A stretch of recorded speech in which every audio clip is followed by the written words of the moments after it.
What's going on, everybody? Huvvi 186 back again with the Overrated Podcast, episode 128. I am Huvvi 186, Huvvi321 on Twitter, as you see my handle right there. Traditionalist 101 by my side once again. What's going on? What's going on? Traditionalist 101 is here. Yeah, we did start a little late today.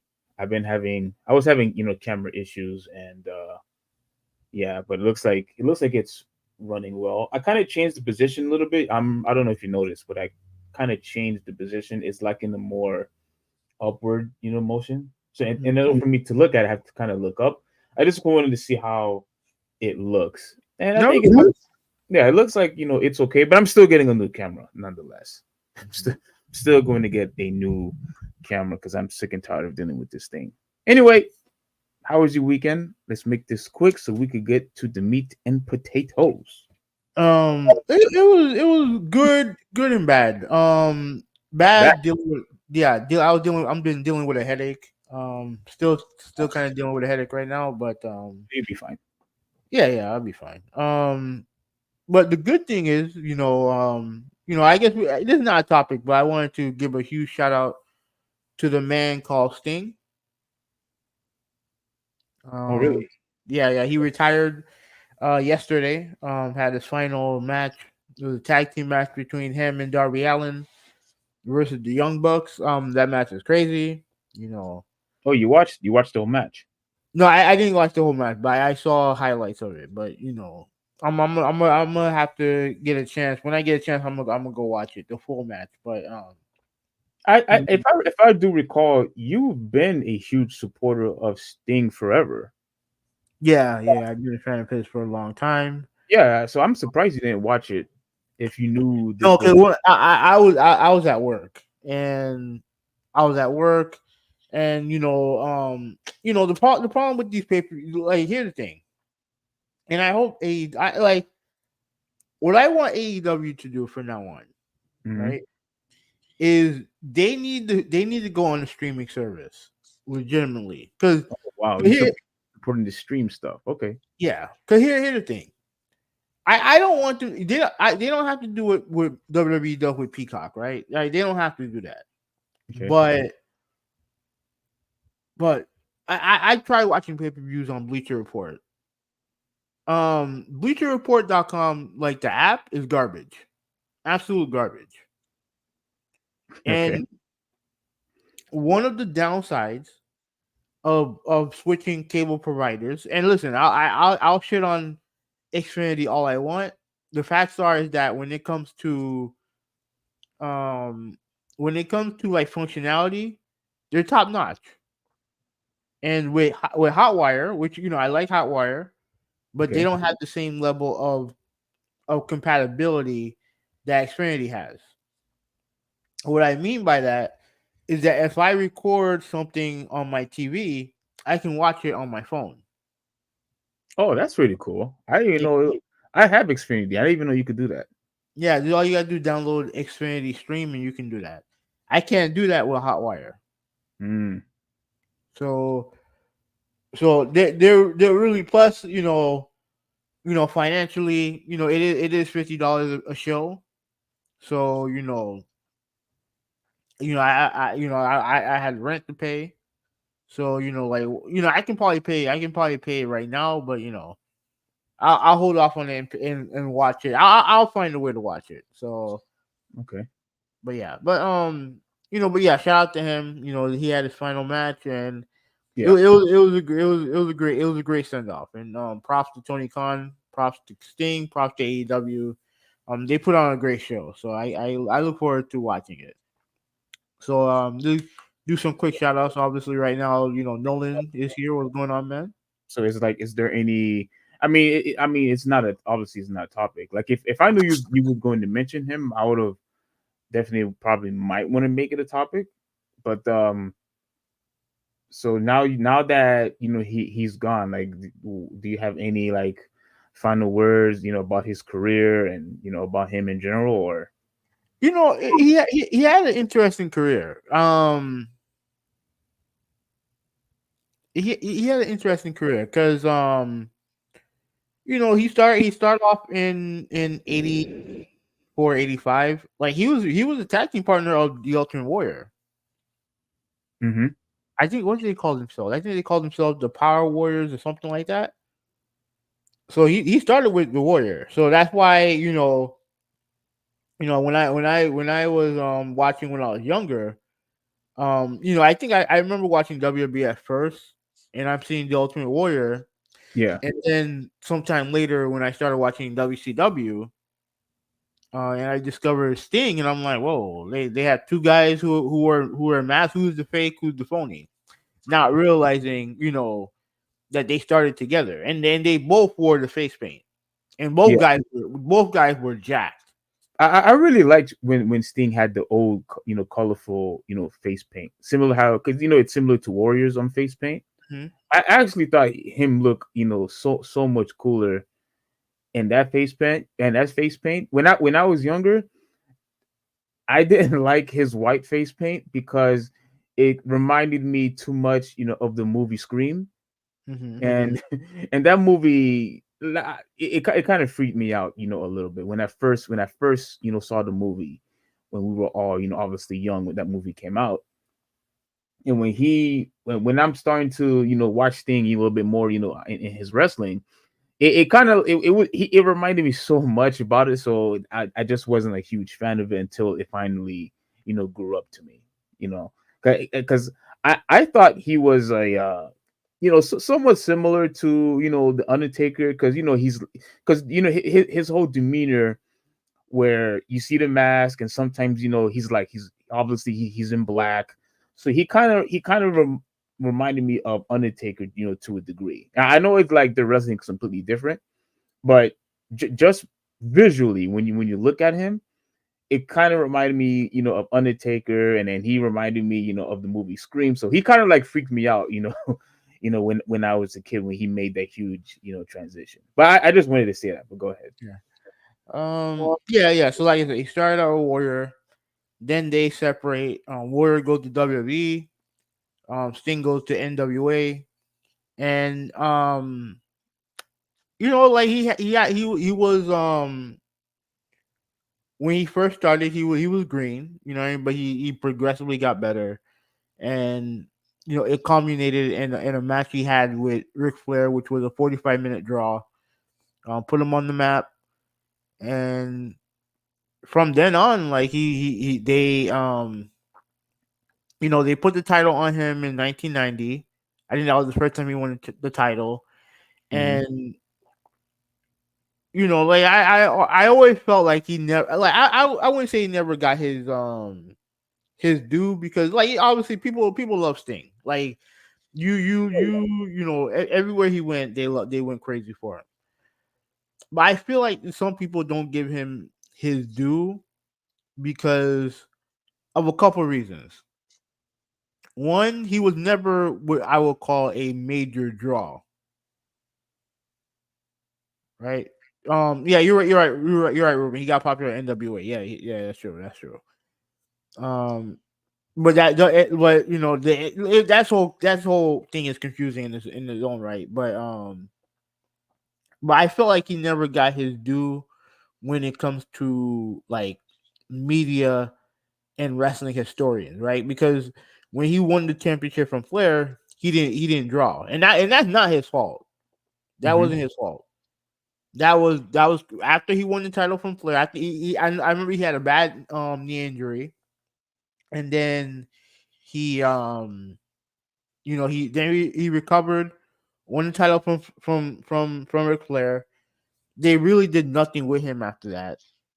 Um, and plus WCW at that point in time was not doing very well.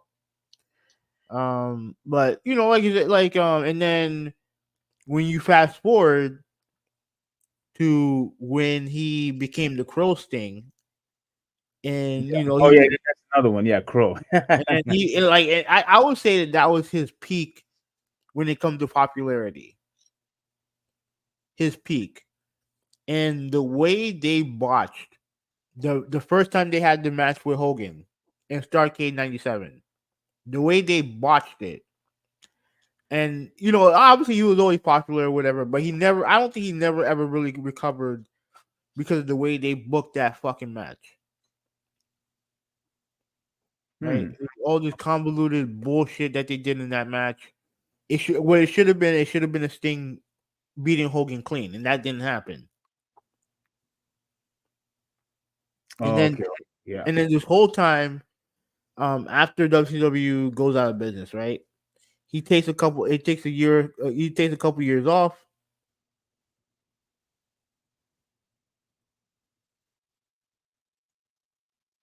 Are you there? No, I'm reading something from Ruben. Don't worry, I'll read all the comments in a second. I'm gonna read it. I didn't know how he wasn't a draw.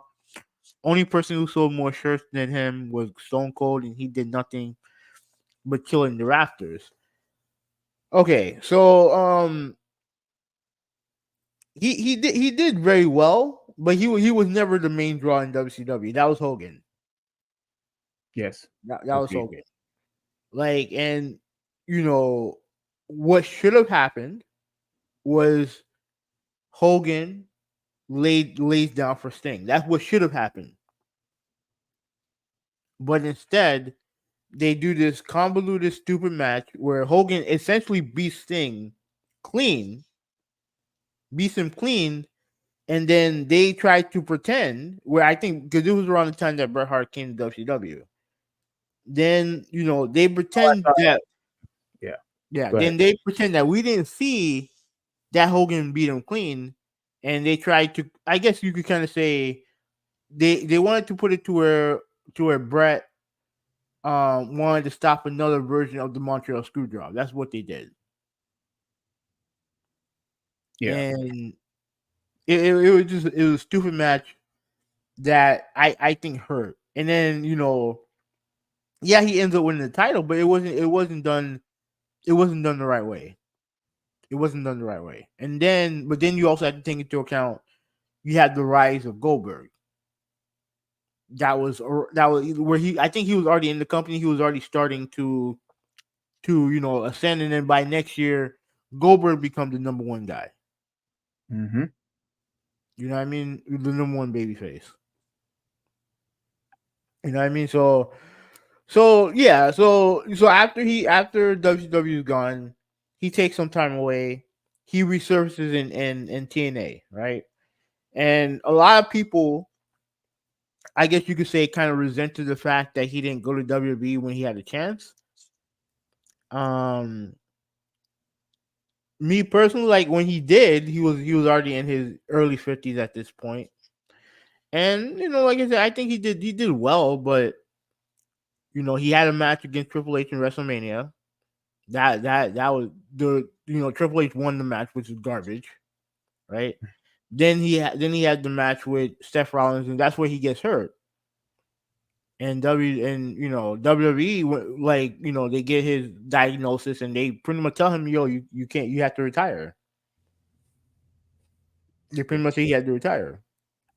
Then what? Like 8 years later, he gets in contact with Tony Khan, and he makes his debut in AEW. His epic debut. And pretty much what they did with him ever since was just, treat him like a star attraction. Yeah. And they did a great job with it.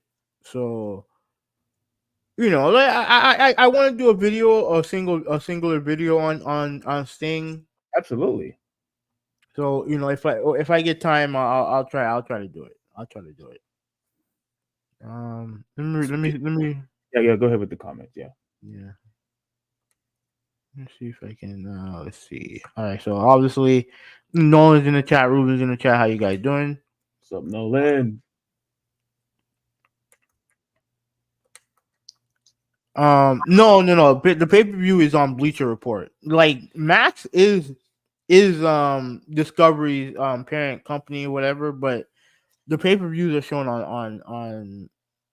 on Bleacher Report. Is it cheaper to rebroadcast? Yeah, it is $50 live. Is it cheaper to rebroadcast? I think eventually it should be. It should be eventually. And let me see.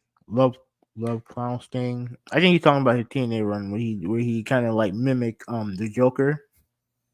I wasn't watching around that. I wasn't watching around that time. Alright, so and Malta's in the chat. What's going on, Malta? How you doing? Malta. Oh no, and Hogan's not fighting. We're just talking about a match a long time ago. Whitney's in the chat. What's going on, Whitney? What's up, Whitney? What's Uh, going on? Malta Thank says that Brett needs to get over the Montreal screw job. And he said that bro, how was he trying to leave WWF but not drop the belt? That is an interesting scenario. To me, they like I don't know, that whole situation was just dumb. But I blame Vince. I blame Vince. I do. I blame Vince McMahon for the whole thing. Because he had options. He could have had Brett drop the title to Taker. Could have done that. Could have done a 3-way. There are lots of things he could have done. Brian's in the chat. What's going on, man? Brian. When we gonna go? Well, I'm still waiting for that invite to work out, Brian. What's going on? So rumor said it was that someone was supposed to interrupt the count, and he was told conflicting stories, so he didn't do it. Yeah. So let me tell you something. If it's conflicting, and it comes from either Eric Bischoff or Hulk Hogan, don't believe them. Don't believe them because they're fucking liars.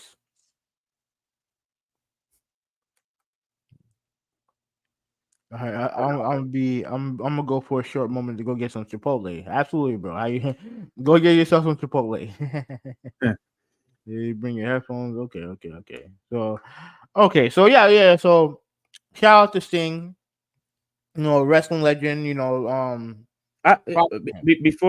I know this is not a topic, but the one thing that I thought that it was very stupid or what they did to Sting is it's very interesting that you brought in Bill Goldberg, because I understand when Bill Goldberg starting to become a rise, and he was on this trajectory, but it was so fast paced, because he did amazing, just the amazing moments that he had, picking up the Big Show, aka the Giant, um how he would just finish guys off, and in just a couple minutes, and how agile and flexible he was in the ring.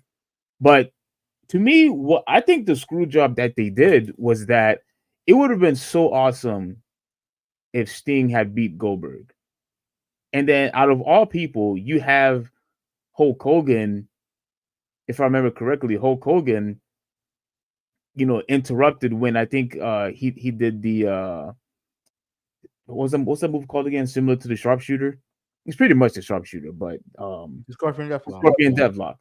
When he did that to Bill Goldberg, and then Hollywood Hulk Hogan, just came in, hit him, and then that's how Hulk Hogan, Bill Goldberg run. I thought that was just very stupid how they did that. It just didn't When did make. that happen? Oh wow, you don't remember that one?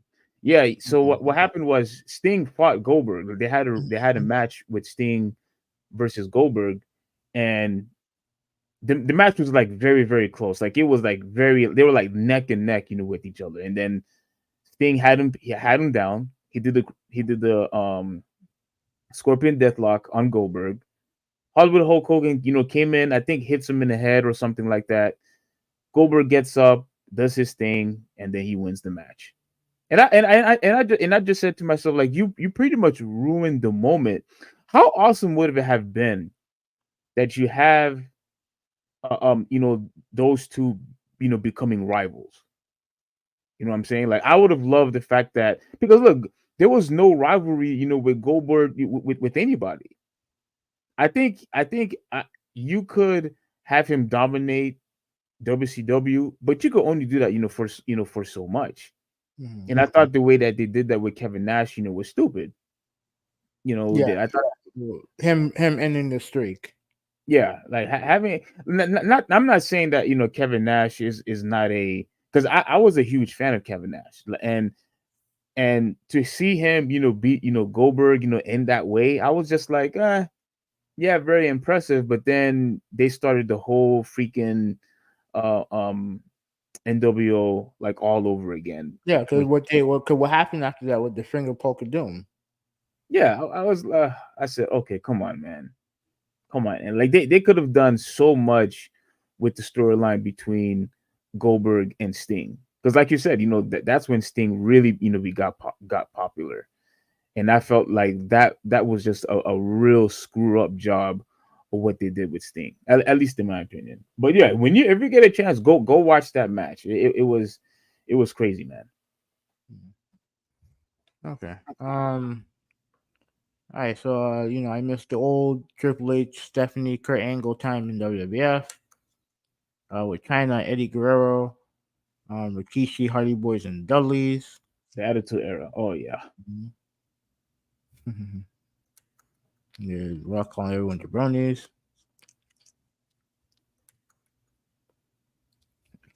Steve kind of looks like Coach now that I think about it. Jonathan Coachman. Uh, okay. Trust me, if you're Jonathan Coachman, I would not be doing this podcast right now. Trust me.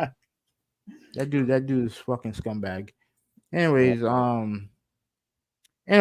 right. So we will start the topics. We're gonna start with some NBA stuff, but we can't really talk about the NBA without acknowledging LeBron James getting 40,000 points in his career. Congratulations to him. Do you think anybody is going to reach that mark? the the only person that I see that could probably reach it, like currently, in the in the NBA, is Luca. That Luka, that that you Luka. what happened? You going Luka? Okay. Yeah, I think that dude is a freaking scoring machine. The only problem is, out of all people, to me, I think that dude is just completely out of. I think he's overweight, in my opinion. I think Who? he Luca. I think he's overweight. Yeah, he's not. Yeah, he's not bodied by Jake. Not that. But neither is Jokic. Neither is Jokic, and that dude. And you can argue. No, there's no arguing. He's the best player in the league right now. I mean, I've heard many still say that it's Giannis. I don't mind. I don't mind people. Like I said, Giannis is also a phenomenal player. Like I said just a couple years ago, when I said it was a toss up between Giannis and Steph. Mm-hmm. I don't mind saying that it's a toss up between Joker and Giannis either. But if you think it's Joker, I have absolutely no problem people saying the Joker is the better you know like overall right now. But Yeah. if others say that it's Giannis, I don't mind that either. But I'm telling you this right now: if the if Kawhi continues to play great and they go far, I don't be surprised if they call him the best player. Mm-hmm. All right. So this is the all-time scoring list right now. You obviously have LeBron number one. Oh, before you continue, you don't have anyone that could make it to 40? 40K. Let me see. Let me look at this list right now. Okay. Because ninth is Kevin Durant is ninth in this list. Yeah, that shocked me. He's ninth on this list. And right now, how many actual points does he have? He has 28,392. So he's about a year or so away from reaching 30K. I don't think he's gonna reach. If he plays as long as LeBron James, then he has maybe, but I don't know. I don't know if he's gonna reach that mark. But he's nice, right? And And plus, then he's injury prone now, so I don't necessarily think he is going to be able to reach it because he seems like he's constantly getting hurt every season anyway. yeah, plus he's older, so I if I had to pick somebody who could do it, I probably would say Luca. But the thing is that Luca has to play. He's gonna have to play for a long time. And I was thinking about Steph Curry, but I don't. I don't think he's gonna do it. I was thinking Steph, but I don't know. I don't think he's gonna do it. Steph Curry is all the way in 31st. Like, yeah, I don't think. How many points he has? He has 23,258. no, no, no. I don't think so. I don't see it happening. And remember, he's not that. Isn't he almost in the same age as Kevin Durant? Aren't they almost the same age? If I remember correct, I think so. I know. Steph Curry is about 35. Then you got 35, 36, and I think Kevin Durant's right. I think they're around the same age. Yeah, I But, think it's too late. I think as he continues to get older, 36, 37, he's not going to average the same amount of points, regardless of how great he shoot the three. I don't see it happening. but man, like it's gonna take somebody who has the longevity that LeBron James has in order to do it. And I don't know. I think Luca's a good choice, but I don't know if he's gonna. I don't know if he's gonna do it. What about Giannis? No, I don't think Giannis is gonna do it. He doesn't have a 3-point shot. Let me see if Giannis on the top 50. Let me see. Yeah, he's not even in the top 50. Okay, so he's not. He's out. Yeah, he's not even top 50. Well then, yeah, I don't really see anybody else. Joel Embiid. No. He's too injury prone. Yeah, I don't. Luca's the only one, but because that dude looks so overweight, he just does not look like he's in basketball shape, in my opinion. Now you mentioned Joker. Mm-hmm. The reason why I'm giving Joker a pass is because of his size and because of his height, similar to Shaquille O'Neal. I think centers have a easier, especially if you could dominate. I don't mind the media or coaches giving them a pass because clearly you could see because of their size or the wingspan, etc., they could still dominate the league whether they're overweight or if they're in shape in a consistent basis. Shaq proved that many times when he was overweight. Now I still would prefer him to be in shape, and which is why Miami made sure that dude was in shape. Which is why Miami is a very good organization. But to me, if you want your guy to be the best player that he could be, you got to push him to make sure that he is ready, to play the season and that he's in basketball shape. He has to be in basketball shape. I don't. I think there's no excuse for guys like Luca, and there's no excuses, for guys like Zion, and especially if you are a point guard or a shooting guard. Like, yeah, you have no excuse. You should be in shape at all times. But if you're a center, somewhat, of a power forward, then I guess I could probably let you slide because you could still use the extra weight that you have to your advantage anyway. I mean, isn't that what Zion is? He's a power forward, basically. I eh, but Yeah. isn't he a small forward? No, he's a power forward. Like he's a power forward, but they use him. I think part of the way that, and we'll talk about Zion a little later, but I think the way they use him, being kind of like the primary ball handler, is kind of like a way to get him in shape.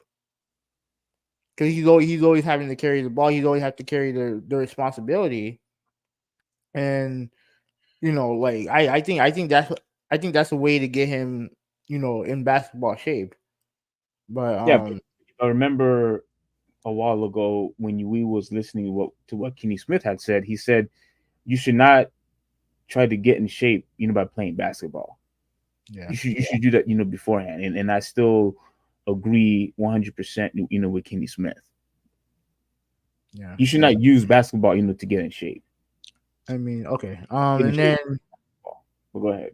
I mean, the only other active player I see here who's close is Harden. Okay, he's 21st of all time, and he's got 25,000. So he's gonna be, by the end of the year, he's gonna be in the top 20. But even with him, I don't think that's gonna happen. So I don't know, man. Like I think if there's anyone who has a chance, it's Luka, but he's gonna have to play a long time. And I mean, you look at LeBron James' numbers this year. It's hard. It's hard. Like a guy who's in his 21st year in the league, averaging still 25 points a game. Like, yo, we're never gonna see that again. I don't. At least I don't think. I don't think we will. Yeah. So, all right. So let me read some comments. I know we got some people commenting here. Mm-hmm. Where are we at? All right. So points doesn't make greatness. At some point it has to. Cause every player on here, like I get what you're saying, Brian. But if you're in the top 50 in scoring, you're great. You know what I'm saying? You're Mm-hmm. great. Like obviously, we're not even going to talk about top 10, right? Because that's obvious, right? Yeah. You know that's obvious. But even if you go down, you look at Moses Malone. I mean, Carmelo Anthony. Even though I'm not the biggest fan of Carmelo, at one point he was great in his career. You know what I mean? You obviously you have Akeem, Dominique, Tim, Paul Pierce, who's Curry, Danley, Wade. Like if you're top 50, that means you're great. I get it. It's not the only thing. It's not the only thing. I understand that, but Yeah. if you're in the top 50 in scoring in the NBA, then you're great. Like period. I agree. Yeah, he said Bill Russell earned his place in history with under 16K points. Is Bill Russell not in the top 50? I don't think so. I Yeah, don't no, I think. don't think so. Mm-mm. Okay. Yeah, but yeah, we know he's good. We know he's great. He said Will Chamberlain with like 32K points, and he's a god too. Malta said now that he surpassed 40K points, I say he's second best ever player, LeBron James. I'm still putting him at I'm still keeping him at number 3. The two Yeah. guys that are ahead of LeBron James is Michael Jordan, obviously, and Kareem. I'm still keeping those two guys ahead of LeBron James. Okay. Hasn't really done anything special in 10K points. I don't know. I don't know who he's referring to. Are you Uh, referring to LeBron James Aladdin? I'm curious. Luca has 11K points at 24. He hasn't played 82 games. So so he has 11K at 24. Right. Let's say he keeps up that same pace. Um. Okay, so if he's 24, that means how long he's been in the league? Like 5 years? Yeah, I think so. Yeah. Let's say he did that in 5 years, right? If you do another 5 years, that's 22K. Add five more. Um, that would be like 33K. Mm-hmm. If he can play as long as LeBron James, then he definitely has a shot. But he has to keep up the same level of he has to keep the same level of scoring. Yes. That's the thing. And last year LeBron James averaged, I think he averaged the most points he had in his career in his 20th year. You know what I'm saying? Mm-hmm. It's crazy. But and another thing that people and a lot of people don't give LeBron James credit for this. He stays in shape. He spends millions and about millions of dollars on his body. And look, I'm taking a stab at it. Luka don't do that. You know what I'm saying? Luka don't do that. So yeah, man. I don't know. Man. It's gonna be tough, man. He only played over 70 games his rookie year. If Luka play 80 games a season, then yes, well, I don't see it. I don't see it happening. Yeah, that's the thing. Early in LeBron James' career, he played 80, 82 games. He rarely missed time because of injury. So yeah. Shaq is 10 times a legend over so many players. Isn't the only stat I agree with is very important. Okay. Yeah, Shaq to me is third best player ever. Brian said like Scottie Pippen barely ranks, but Jordan certainly benefits from him there. Okay, so he was referring to LeBron James about not doing anything special, just racking points for the last 10 to 12K points. Now, Mhm. Brian, you do realize that he went to the Western Conference Finals last year, right? You do know that, right? I'm just saying. I mean, you guys. I don't know, man. A lot of you guys just be hating on I hating on think them. I think what he's trying to I think what Brian is trying to say, and correct me if I'm right, Brian, but let me know. I think what he's trying to say is that LeBron is collecting all these points and making and breaking all these records, but there's no he's not winning pretty much. He's getting all these records while the team is still losing. What did they And do last year? when What you did they and do when last year? no, you just said it. You just said it. You could. I want you to say it. They went to the conference finals. Yeah, and that was the year where you criticized him for getting the record and not caring about the team winning. Well, it was definitely true that day. Okay, but it wasn't true ultimately. It was a true that day. It wasn't true. He, It he, wasn't true he ultimately. clearly it was only about himself and not about the team. Obviously, it didn't. Obviously, what you said was wrong ultimately. And No, again, because I if I was wrong, he would have continued playing the game so they could win. all right, regardless of that, where they ended up in the Western Conference Finals, and I don't know where they're at now. I don't know what position they're in now. We'll talk about that a little bit later. But they went to the Western Conference Finals last year, Mm-hmm. and he's been their either their best player, or second best player this year. You know what I mean? So this idea that he's collecting points on a team that's losing, no, that's what Vince Carter did. That's not what LeBron James is doing. Vince He's Carter. just doing time, yeah, playing all those years on those garbage ass teams, just collecting points. That's what Vince Carter did. He's just doing time in service. Anyone given enough time could do that. Really, anyone can do that. You're telling me, Brian, that anybody can do what LeBron James done for his career.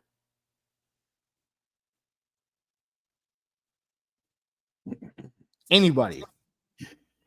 I don't know about anybody, but clearly now with how bad the defense has been in the regular season, I think it's going to be a lot easier for all these modern players, to reach a lot of points. I'm not saying they're going to reach 40, but don't be surprised if more NBA players start to creep up onto Kareem's record, Well, or I think they have a better chance because of the 3-point shot. Is yeah, 3-point shot more prevalent now than ever? But correct. even still, it takes a lot of hard work. Takes a lot of dedication. It takes a lot. It takes a lot to get to that point. And you look at guys around the league. It's not easy to do what LeBron James has done. It's not. But don't you feel that although he did reach 40,000 points, that it seems like a lot of people are just sick and tired of it. Like they're just sick and tired of, and I think majority of those people are probably like diehard Laker fans, where they probably want him to they want him to focus on winning games instead of You can't win. You can't win games without scoring points. You can't win games without scoring points. You gotta score. you have to play And, defense too. understood. But here's the thing. Outside of him and Davis, who else do they have on that team?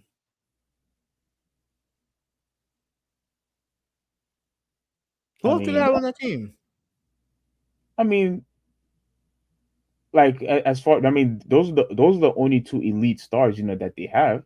Okay, fine, but the rest of those guys aren't are anything special. Let's be real. I mean, like, And that includes Austin Reeves. no, I mean, give Austin Reeves, his flowers. Give Russell his flowers too. You have to give those guys their flowers. Flower my ass. No, You I'm just think saying. he's Like, earning all the points he gets? He's getting fed clearly. He's getting fed because he's one of the two best players on the team.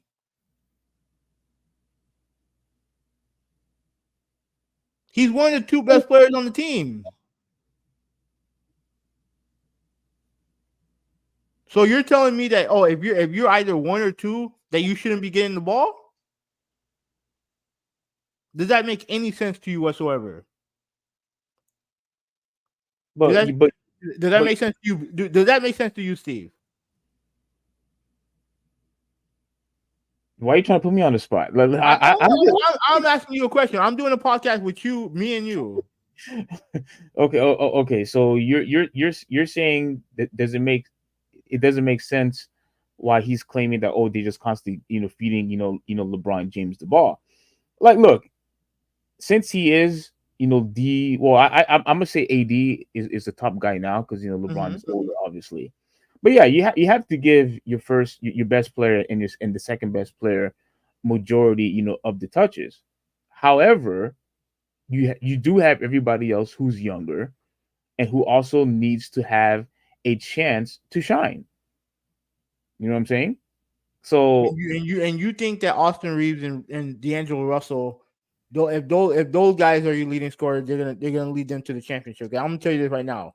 They had their opportunity and they failed miserably. And especially D'Angelo Russell. Yeah, you seem to be really have this disdain, for for Russell. It's not this thing. It's facts. It's facts. Yeah, I think like he's a bum. Like he's fine. Like he's fine. He's doing that they have to depend on a 40-year-old LeBron James at this late stage. Now, part of it is on LeBron because he's the de facto GM on that team. You know what I mean? But to me, like you can't sit there and tell me look at what he's doing and be like, and try to make excuses as to why he's doing it.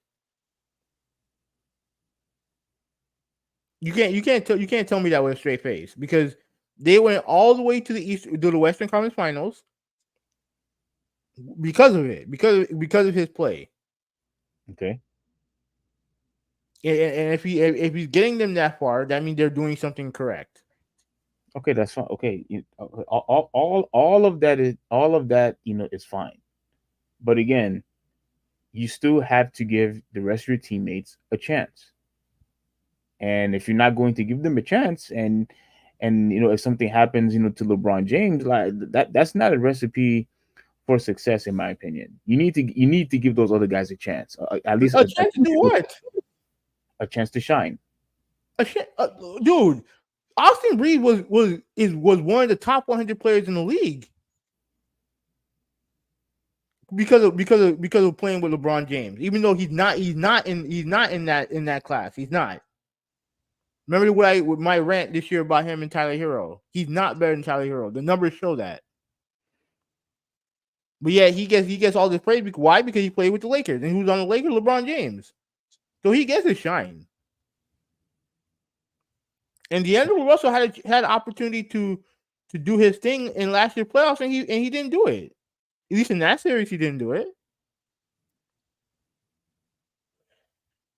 All right, I wouldn't doubt it's in his contract that younger players got to feed him so much percentage of the ball per game. I mean, now you're just guessing. Now you're just assuming because you don't like LeBron James. Now you're just assuming. I'm not saying it's easy, but it feels contrived.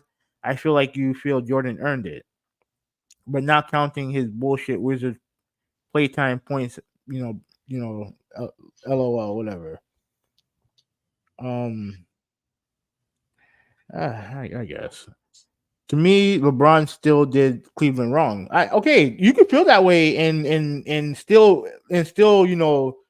think of him as one of the greatest of all time, or like I don't give two flying fucks what he did to Cleveland. It had nothing to do with his legacy.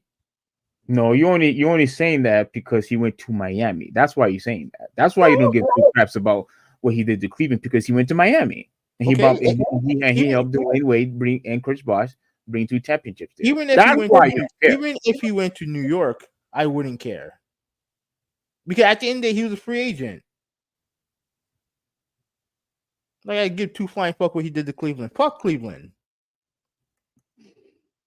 He's one of 2 great players on that team for sure. But would you congratulate me if I went and scored 92 points on some first graders? No. No one is as good as the players Jordan went against. You okay. Again, you're saying that so you're saying that LeBron James scoring points against Paul Pierce, Dwayne Wade, Chris Bosh, Carmelo Anthony, Kawhi Leonard, Tim Duncan, Steph Curry, Kevin Durant. That's your equivalent of first graders. All right.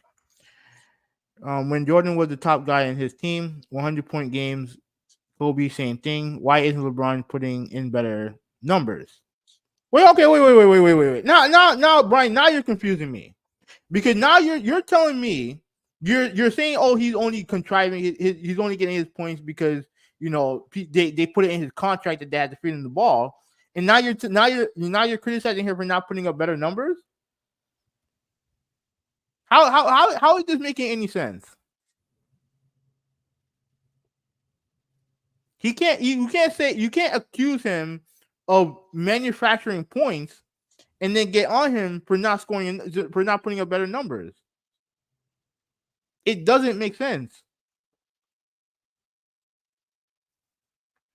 And I'll stop it right here. Ruben said, "I agree with Huvvi. Once you're a free agent, you're free to do it as you wish."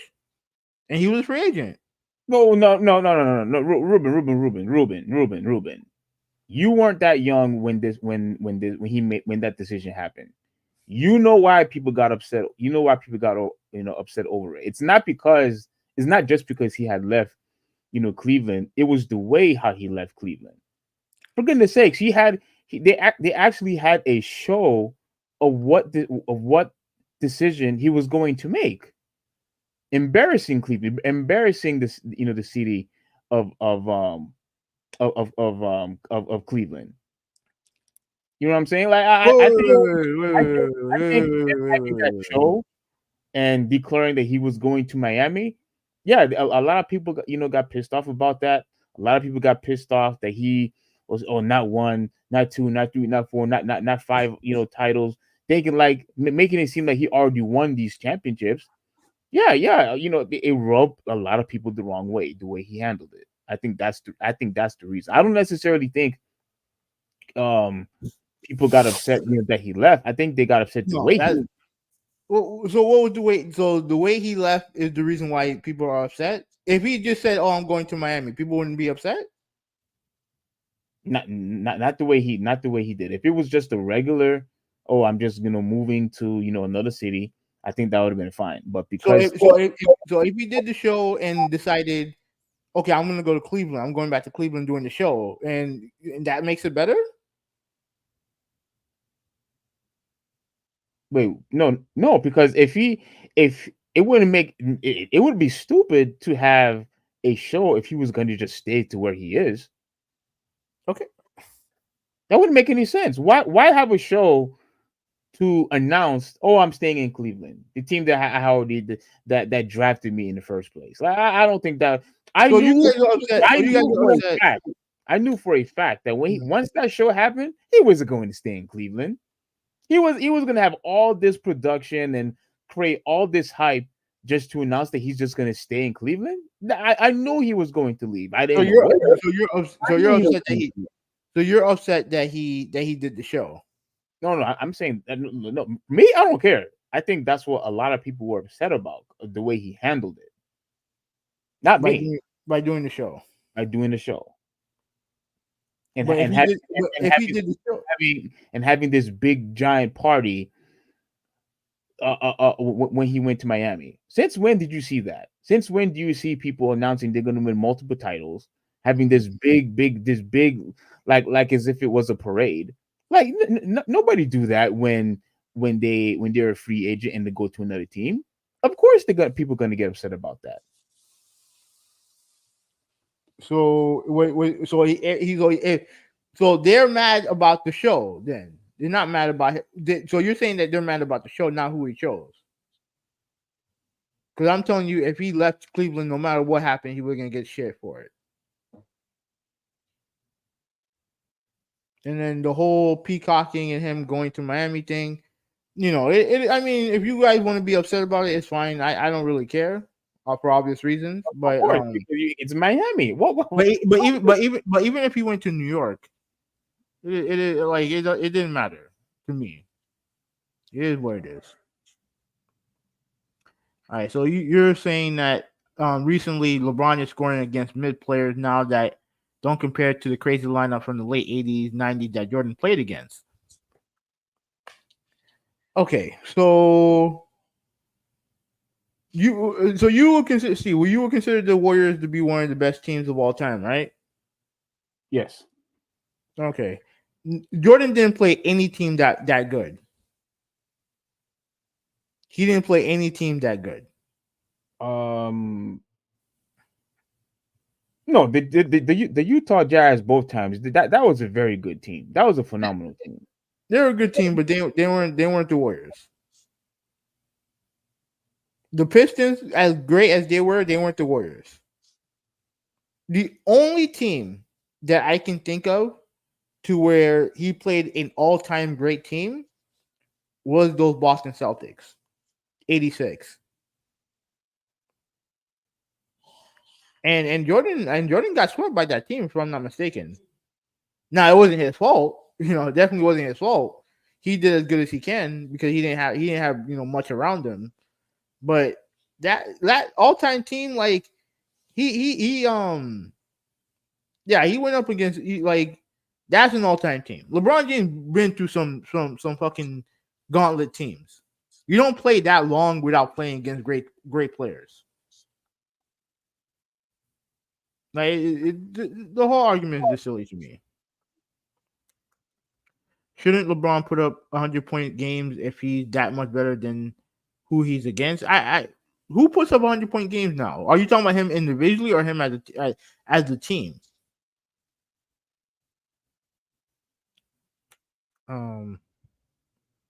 Hey, you remember the decision live? Jay, what's going on, bro? How you doing? Respective Jay, what's up, man? Mulder said it was a weak move. I'm not saying LeBron is trash. I'm just saying him hitting 40K doesn't make a lot of people cheer because it feels faked. And again, what's fake about? That's what I'm trying. I'm asking you, Brian. What's fake about it? If you're saying that, he's feeding his teammates, then like what is his teammates supposed to do? Not give him the ball? Not give one of the best players of all time the ball? A guy who's still in his prime? Well, I think. Listen, what I've been hearing from other channels that they believe that LeBron James is purposely, trying to get all of these numbers, all of these stats, all of these records, so he could officially have the crown of being the GOAT. And do you believe that? Do you believe that? Now, I believe that? I partially agree with it because he made it very, very clear that he has been chasing, Michael Jordan. He has said that in the past. And there's something wrong with that? He admitted. And that is there something wrong with that? I mean, people could use that against him. Who gives a flying fuck what they use against him? Is that a bad thing? Is that a bad thing?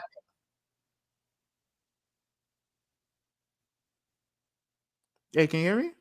Yeah, go ahead. Oh no, is that a bad thing? Chasing Michael Jordan?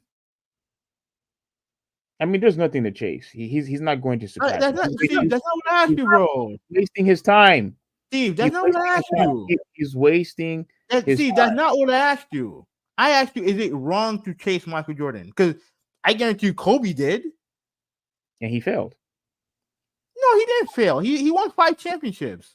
He's one of the greatest players of all time. He didn't fail. No. As far as surpassing him, of course he failed. It's not about surprise. It's not about surpassing him. It's about using someone as a barometer for success. No. Kobe Bryant did that, not LeBron James. LeBron James is trying to intentionally surpass him. That's what he's trying to do. And even if he is, who cares? Well, that's their point. Since he knows that he is not going to win, championships, he's trying to compensate that by trying to break all of these records and to declare that, okay, now I am the best. I'm the GOAT because look at all these records I've broken. Look at my resume. I didn't win enough championships, but look at all these other great things that I did. And I think that's what he's trying to do to surpass, Michael Jordan. Now, look, if he's doing that, you may say, well, who cares if he's doing that? Because it just shows how great he is and how phenomenal he is. That's fine. But if that's going to compromise your team's success, yeah, it's a bad thing. Did it do that last year? Did it do that last year? Did it do that last year? Yes, because they didn't win. No, it did not. No, it did not. No, it did not. You can't tell me with a straight face that you reaching the Western Conference Finals against the eventual champion is compromising team success. You can't tell me that with a straight face. Because where they were at, there was no way they should have gotten to that point anyway. But it was because of the play of him and Anthony Davis why they got to that point. And he did everything he possibly could to beat Denver. But he couldn't because Denver is a great team. They're a great team. So you can't tell me with a straight face that his accomplishments are compromising the team. They're not. You know whose accomplishments compromised the team near the end? Kobe Bryant's.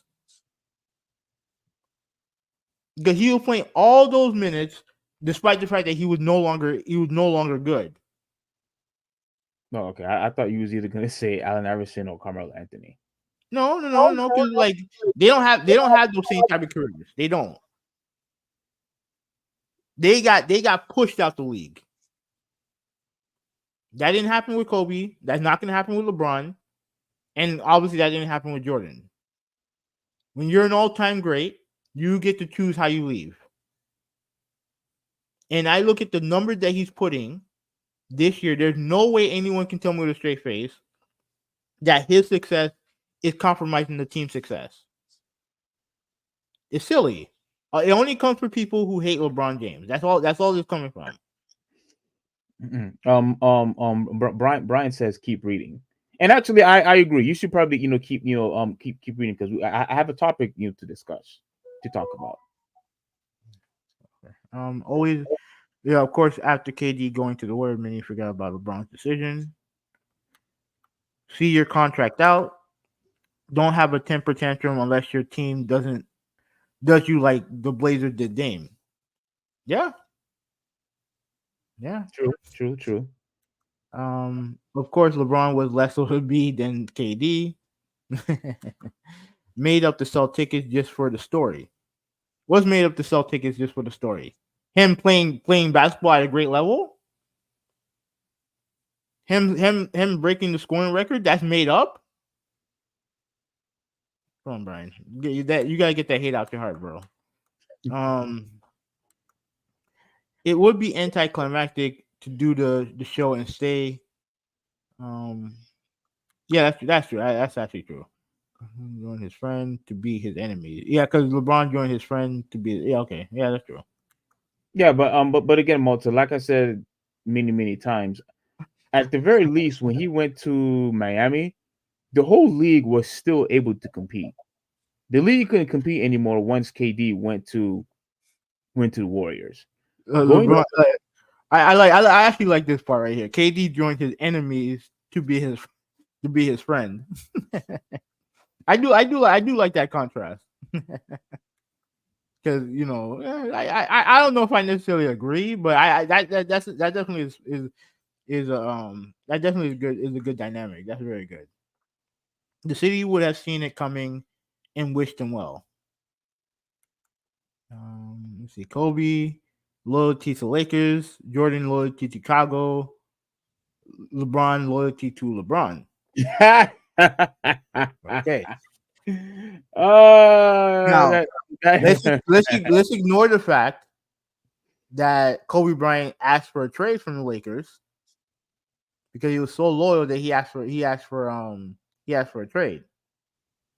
Now, Jordan, he like the loyalty to Chicago. He was only loyal to Chicago because they paid him at least near the end. They paid him, and there's nothing wrong with LeBron James being loyal to LeBron James. There's nothing wrong with that.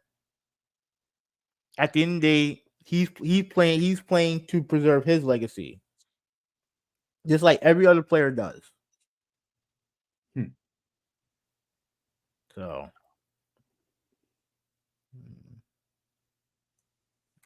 all right. So Jordan beat the Supersonics, one of the hardest teams of that era. Yeah, true.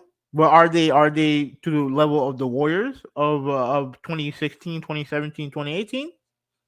Are those Supersonic teams better than I would argue the best team Jordan beat were those Phoenix Suns teams with Barkley, Marley, Johnson. That to me, that's the best team he beat.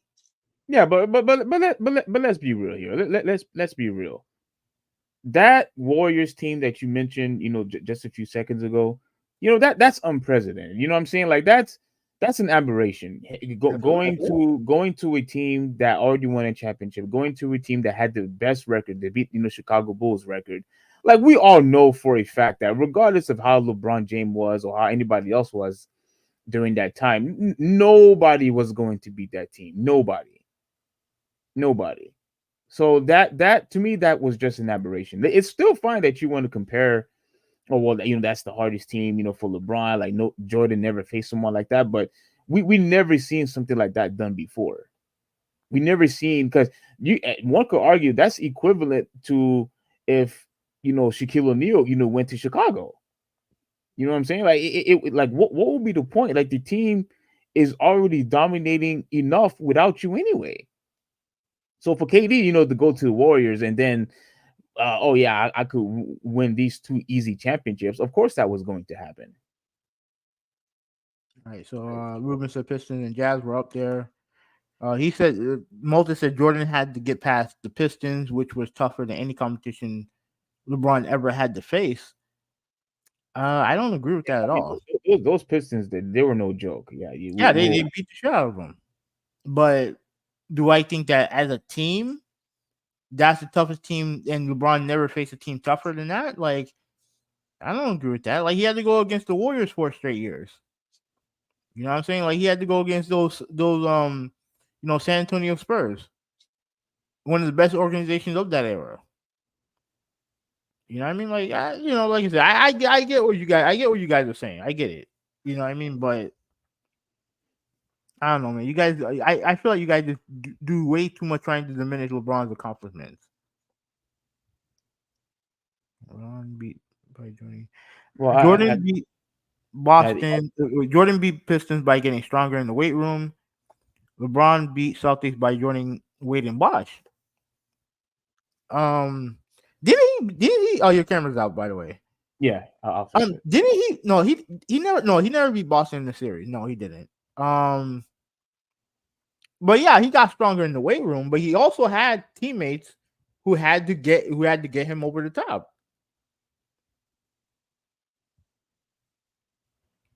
Yeah, he had to get teammates to put him over the top. And the better his teammates got, the closer they went to beating Detroit. All right, so Ruben said 100 is unheard of in the NBA. I agree. 86 Celtics was about it back then. Warriors were blah. Suns, well, maybe. Knicks, sure. But the rest of the teams were Chicago bitches, LOL.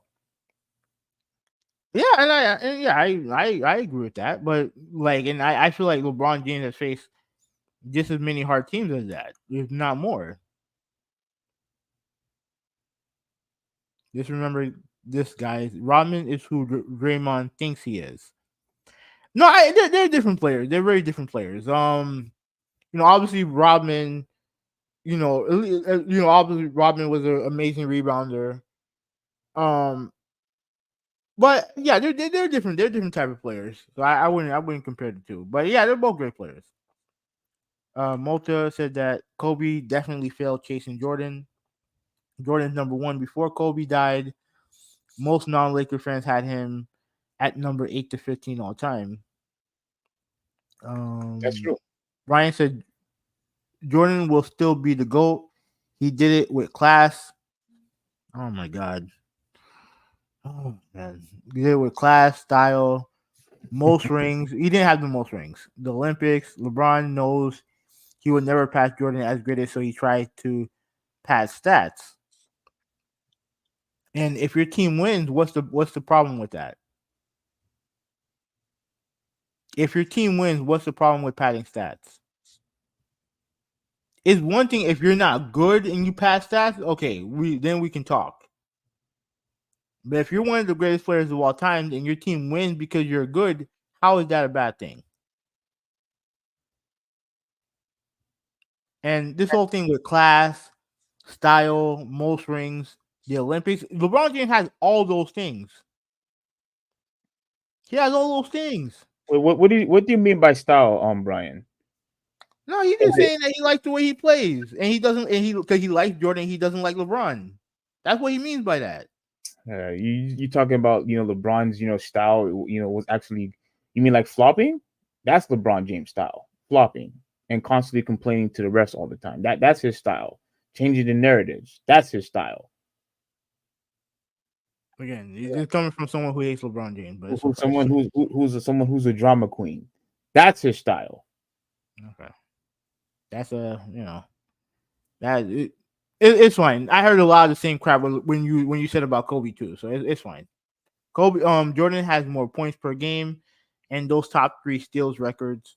How many years LeBron has more steals? 0. That's because he gets fed the ball.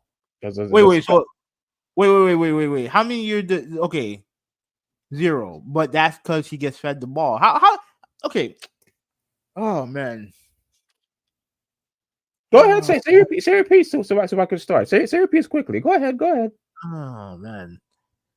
How? Never mind. I'm gonna continue reading. That's true, Huvvi. He asked for a trade during a radio show, which is unprofessional. He's referring to Kobe. No, but Kobe did it with class. Like Kobe loyal, so we can't question Kobe. We can't question Kobe. And Jordan also had so much of an edge defensively too. He also had Defensive Player of the Year in '88. LeBron never. Jordan had more blocks, more steals, and more rings. Okay.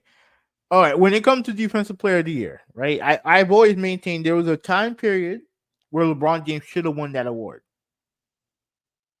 He should have won. I think it was 2012. He should have won that award, but they didn't give it to him. It is what it is, right? So as far as like more steals, more blocks, more like he may have that. Like do they have that here? Okay, yeah, they do have it here. Okay, so let me look up LeBron James and Kobe. Yeah, Jordan has more steals. LeBron has more blocks. And his effective field goal percentage is higher for LeBron. True shooting percentage is higher for LeBron. He has more rebounds. Where are you reading? I'm reading on the all-time list. It should be on. It should be. Oh no, it's not. Let me show you. All right. So let's look at the minutes. Now, it's important to note that LeBron then has played 400 more games. Right. Take out the highlight right there. Oh my god. What highlight? With Aladdin's that you have on this. Yeah, because I can't see the whole list. Oh, there you go. Okay, so LeBron's number 1, technically Jordan's number 5, right? Now it is important to note LeBron James has 500 more games on his belt, right? So he has a higher field goal percentage. He has more threes made. Obviously, more threes attempted. He has a higher 3-point percentage. Um, Jordan has a better free throw percentage. by far. Yeah, yeah, by a lot too. Like, yeah, by a lot. But yeah, like he had like LeBron has more rebounds. Um, he has more assists by a lot. Um, like Jordan has more steals. LeBron has more blocks, and like I mentioned earlier, like the true percentage and field goal percentage is LeBron. To me, like and I don't like again. I only wanted it to be a short topic, so I don't know why this went as long as it did. This is an official topic because of you. Go It's ahead. not because of me. It's not because of me. Because the problem is that you have a lot of dudes on here, and you are included, who Me? yeah, who just seemingly want to hate on the guy for no reason because he dare to say that he wants to be like Michael Jordan. How How how dare he? how am I hating? I didn't say anything wrong. Ay, Steve, I don't have time for this. Yeah. You want to say something before we go? No. I think we've been here, for a long time. You made this an unofficial topic. You didn't keep it short like we did with the whole Sting. When we was talking about Sting, you made this an official topic. So this is But your you guys are sitting there, one lying about his stats, lying about his motives, and I'm not going to sit there and let you guys lie on that. Okay. All right, Well, so let me start the official topic and let me read these two from Malta. Malta said, "OMG, the comparison silly. Jordan led the league in scoring 10 times." And yeah, I'm not arguing. I'm not arguing that. I'm not arguing that. Why? Because it's actually true. You see, the only thing that I'm arguing is stuff that you guys have either outlandish opinions or something that's a lie. If it's not one of those two, then I'm not going to argue it. This is supposed to be a short topic. Well, I'm loving it because it's basketball talking. Hey, no, man, I appreciate it. I appreciate it. Okay, well, so there you go. Although it was a very long topic than it's supposed to be, you got somebody happy. You have Malta, happy. So I'm glad you're happy, Malta. That means we're doing our job. Mhm. You can start with we can start to the first topic. All right, so I'm not gonna do a introduction. Like I'm just gonna try to get this over with quickly as possible because there's two things that I want to show. But the first official topic has been about Stephen A versus the Pelicans. Now, as we all know, since last year and the year before, there's been constant criticism about Zion Williamson, and rightfully so. You had a guy who was drafted number one overall, and and since he got drafted, we've been having two issues with this guy. Either he gets injured, or the guy constantly gets out of shape. It's one or the other. And the problem that I have always had, with Zion is because of him being out of shape, because we tend to miss out of how great, this dude could possibly be. Which is why I don't think it's crazy when people started comparing him, to LeBron James. I don't know if you remember that, but they were comparing him to LeBron James when he was getting drafted at the time, when he got drafted. He But had a lot of the same hype. yeah, a huge hype. It wasn't as big as LeBron's, but the hype was there. Oh yeah. I heard about Zion when he was like 15. Oh, okay, so maybe it was like LeBron James then. No, it wasn't like LeBron James, but it was definitely up there. It was definitely up there. Yeah, but as you all know, I have said, and I continue to say it today. To me, he got surpassed by John Morant. But that's another topic, for another day. So what we have now is Stephen A. Smith versus the Pelicans, or I should say Stephen A. Smith versus Zion and the Pelicans, because Stephen A. had something to say once again about Zion Williamson's weight. And this is what I'm going to share. I'm going to share this right now immediately. I'm not going to read any articles because again we're already an hour in. So forget the article. Let's just focus on these videos that I'm going to play, and then I am going to continue my commentary. So I think this is the first video that I want to show. Yeah, this is the first video. And it's only 22 seconds, so this is going to be quick. Zion Williamson. Can you hear it? Mm-hmm. All right, let me put the volume up a bit more. Okay.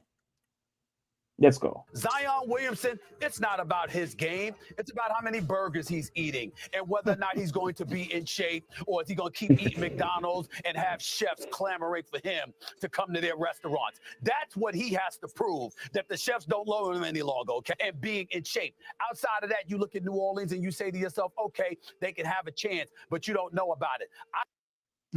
Okay, so that was, you know, that was really quick. That was really quick. And here what was so funny about what Stephen A. Smith has said is that when he got the chefs involved, clearly he's also saying that all the chefs, all the cooks, whoever, all happy because Zion Wilson is keeping them in business. You're keeping all the fast food restaurants in business because of your poor eating habits and your poor eating options and choices. Here's the thing. Before I reveal, and I'm pretty sure you all already know, but before I reveal what the Pelicans had to say in retaliation, I agree with Stephen A. Smith in full. I do. For goodness sake, they had a contract about his weight, and if he had exceeded, that weight, I think that was going to compromise his money. I can't remember fully, but I think it was somehow going to compromise, his guaranteed, contract to some degree.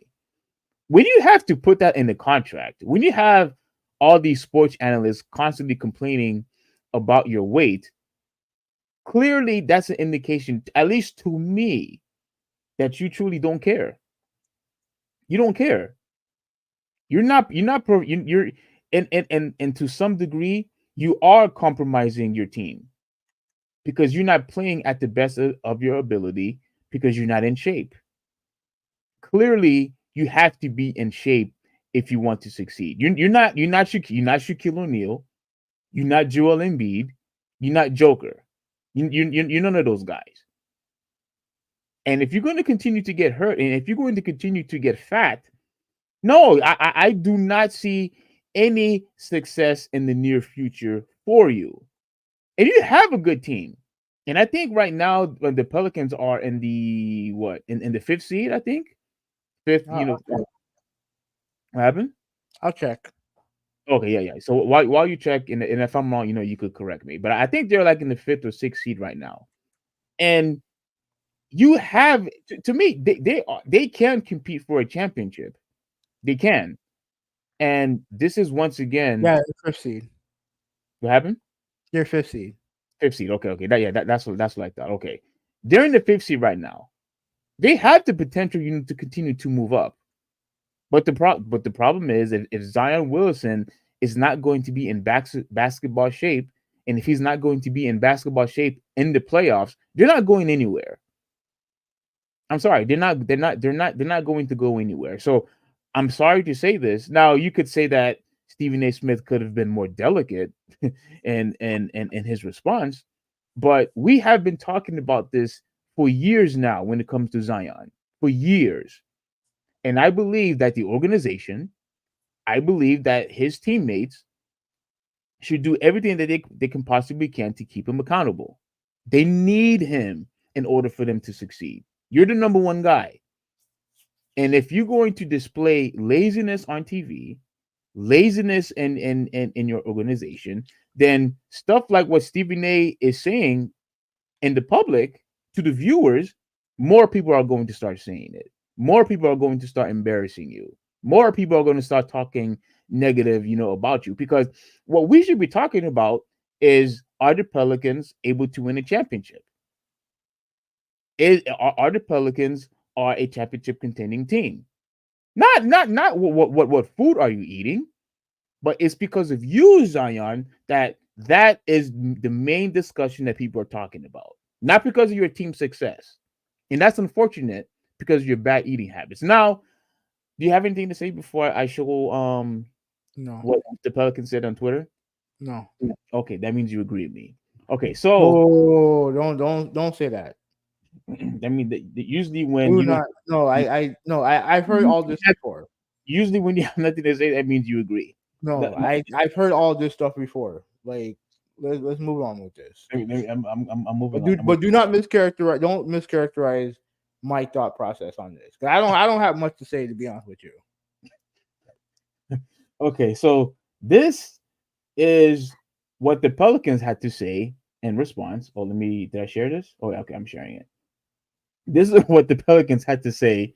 So they did this, they compiled all this about Stephen A. Smith, about how he's out of shape, of his, ability or agility on display. And this is just their way of getting revenge on Stephen A. Smith. And look, I have no problem with your team sticking up, for your guy. I think that shows that you have a healthy relationship, with your teammates, and that's good. Protect your leader. That's good. That's good. So I can't really necessarily say that what they did to Stephen A. is a bad thing, because you're protecting your guy. So I get it. I get it. So this is also very quick, 27 seconds. So as you can see, they're showing all of this about Stephen A. Smith, and this one I will never forget. I will never forget. This is embarrassing in my opinion. This one was true. I could never get over how Stephen A. Smith was. Oh my gosh, his sparring is just trash. But let's continue. He does that. He slips and falls on the court trying to get the basketball. And while all this is happening, they show this one. They got this from Will Chamberlain. For those of you guys who don't know, where it's supposed to say 100, but instead they have Stephen A. To me, this is funny. I don't care what anybody says. To me, like this was fun. This had me laughing. This was good. This was good. And so pretty much this is just a retaliation of what the Pelicans did, as a response to Stephen A. Smith rant on Zion Williamson, right? And once again, I think they're not doing the bad thing. They're not doing the bad thing. Now, Stephen A. Smith had something to say regarding to what the Pelicans said about his critique with Zion Williamson's weight, and I'm going to play that one next. I'm going to try to zoom this, really quick, because again, we wasted a lot of time talking about LeBron James' meaningless 40,000 points. Let me see, where is it? Let me ask you a question. Hold on. Let me. No. I'm asking you this question. No. You waste my time telling me I don't hate LeBron James, but yet what you just said right now, that's not hating. Wait, hold on. You talking about LeBron James? I thought we was talking about Zion Williamson right now. Why are you talking about LeBron James? Listen to what I'm saying. You tell me, you waste my time telling me, oh, I don't hate LeBron James. I don't hate LeBron James, but yet you just said that 40K is meaningless. That's what you just said. Well, when I say meaningless, I'm just talking about. Continue. No. You just answer. You just asked. First, you interrupted me. I'm trying to. I have a video. No. I have a video. I interrupted you. I interrupted you because you're trying to troll me right now. I think you're trying to troll me. No. You were trying to troll me. You interrupted me. I was the one that was talking. You interrupted me. I had a video to show and you interrupted me. You can still do that. You can still do that right now. Don't use me as a scapegoat. Don't use Yeah, me. you are. Don't use No, me as a no, no, scapegoat. you are. It's not my fault. You can't multitask. Now, No. I asked you why you waste my time. You waste my time telling me I don't hate LeBron James, but yet you call his 40K meaningless. You call this 40K meaningless. That's what you said. I was trying to explain, and you interrupted me some more. No, there's no explanation. I don't need to hear explanation. If you have one, you can say it. If you have one, you can say it. Of course, I'm going to say it. I'm not going to have you call me out and you're going to start talking this nonsense about me hating on somebody when it's not true. It's not true. I don't hate. I don't hate. This is what I'm talking about. I don't hate LeBron James. This is what I'm talking about. You're interrupting me again. No, because Steve, you're just lying to me now. All you're doing is lying to me. All you're doing is lying to me. So, like, what's your explanation? Why do you call 40K meaningless? When I'm talking about, when I say his 40,000 points was meaningless, I'm just talking about for the team. For the team, not for him as an individual. I'm talking about for the team. Oh my god, for the team. Because one, they still lost. They still lost the game, right? You're talking about 40,000. You're talking about 40K points. You're talking about the accumulation of points where he turned a franchise that was dog shit into something relevant. He's the main reason why we have 2 extra championships. He's the only reason why they have a championship in Cleveland, and he's the only reason why that Lakers franchise is relevant right now. Relevant? The 10th seed is relevant? Wait, hold on. The 10th seed is relevant. See, this is the reason why I wanted to talk about Charles Barkley, real quick, but we'll get that to the next topic. The 10th seed is relevant? The only reason why they talk about the Lakers is because of him. Wait, answer the question. No. Answer the question first. Is 10 being in the 10th seed that's relevant to you? It is. The 10th seed? Yeah. The 10th seed. Yeah, it is. You want to know why? You want me to tell you why? You want to hear it, or you're the one? You're the one that's lying to me. Let me tell you why. You are lying to me now. Let me tell you why. Because where were they last year? They were in the play-in, right? They're in the play-in. How far did they go? What does that have to do with this year? It tells you it don't matter where you are at. If you're in the playoffs, you're in the picture. You're in the picture. And I think I still have the statistics right here. Let me see. So right now they're 10th right now, right? So my apologies to everyone in the chat. No.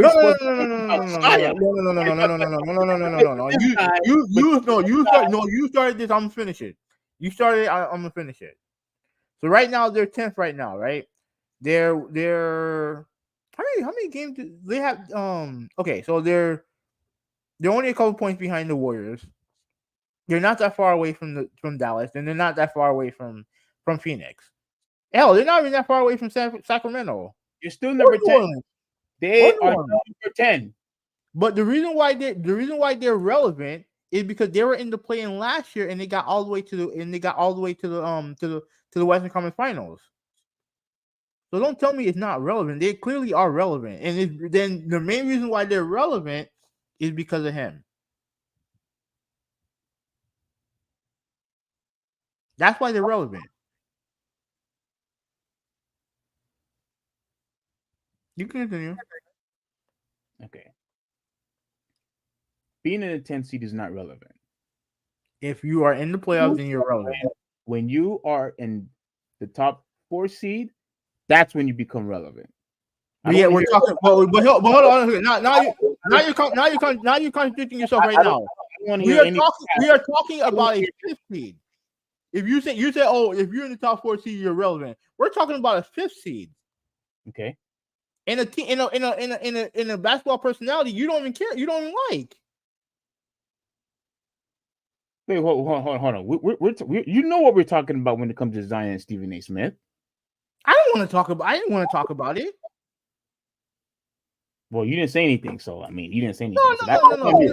If you want to talk about it, that's fine. But don't give me this whole relevant crap. Don't give me that crap because I know you're lying. You're straight up lying. Okay. All right, now he's we're wasting time talking about a fifth seed. Top four seed relevant. We're talking about a fifth seed. And you look at the Western Conference right here. You said, top four is relevant, right? That's what you said, right? So Sacramento, like again, I don't believe in Sacramento, but they're 6th seed right now. Phoenix, you worried about them? I would be. You have Dallas and you have the Warriors. Now, Mike, let me ask you a question. How much did they lose by Boston a couple days yesterday? I think it was 50 points, right? Good God. Did he bench 2 players in the second half? I didn't watch the game, but I didn't know that happened. That's crazy. No, because I heard that they got Molly. They were down 44 points at halftime. I'm like, holy crap! But anyway, I'm okay. But anyways, go ahead, continue on. Let's talk about irrelevant New Orleans and Stephen A. Smith, the guy you don't like. Let's so let me say, one last time. For LeBron James, those 40,000 points is a great accomplishment for him. But they still lost the game. The team is in the 10th spot. The team is not in to me that's not a formula for success or for winning championships to me. Now we're not in the 10th spot. Not in the 10th spot. So you could break all these records if you like. That's all for individual success. But for team success, especially if you're breaking these records when you are losing, then I mean, how does that make the team better? You're going to ignore what happened last year. For team, so you're going to ignore what happened last year.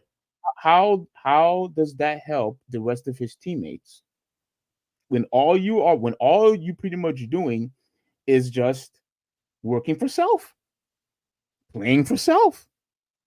You want to do all these things, but yet your team is constantly losing. I'm sorry. I'm sorry. Having no. Again, you're not making sense. This would have been better.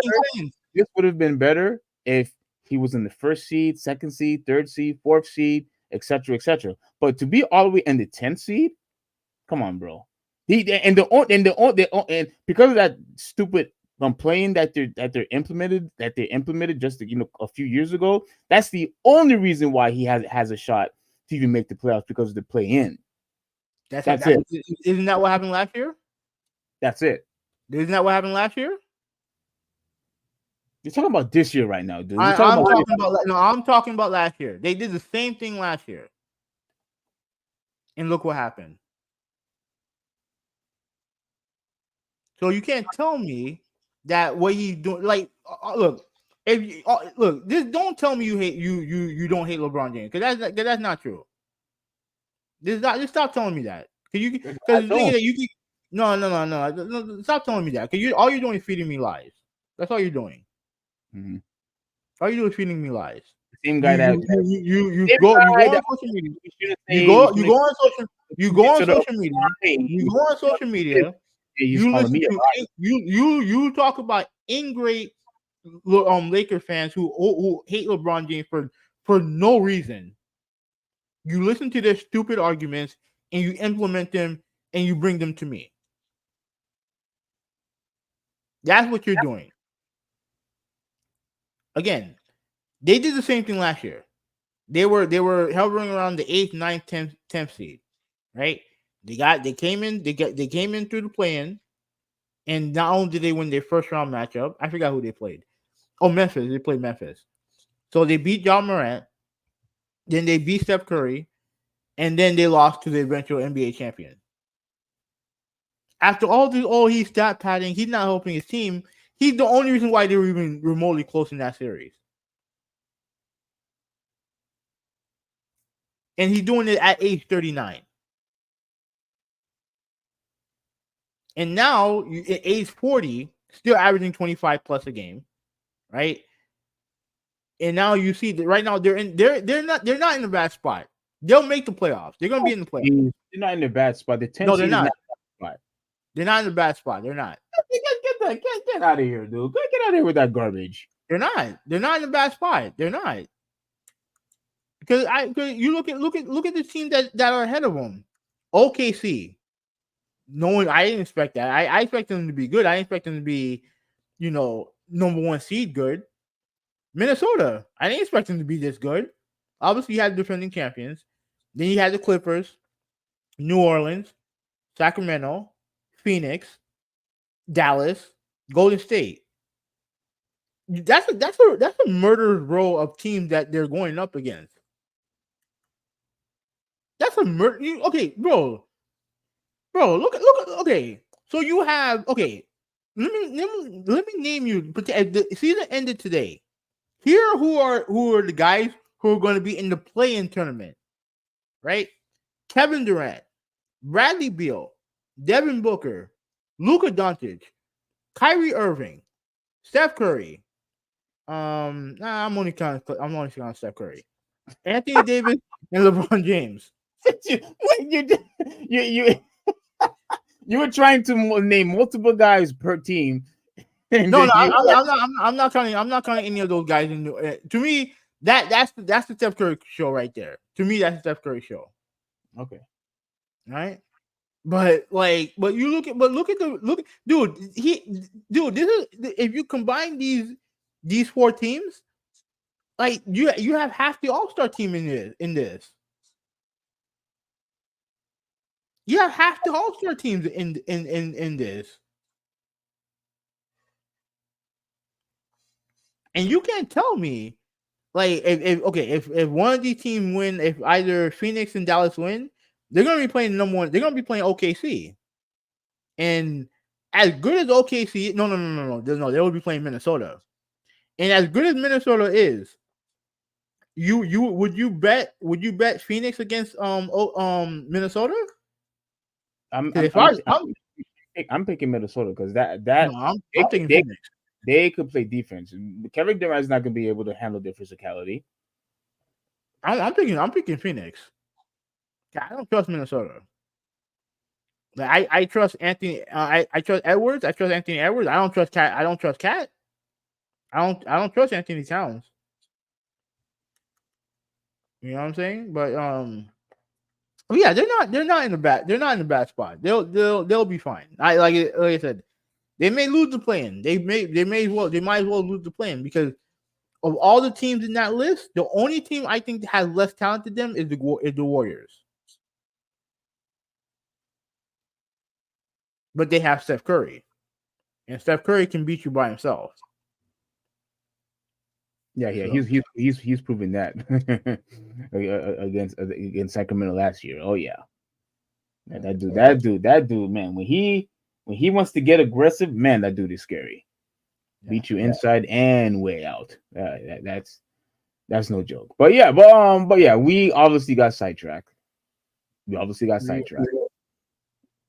because of you. But let me see where was I? Let me see if I could Stephen A's response. Stephen A's response. Okay. Let me see.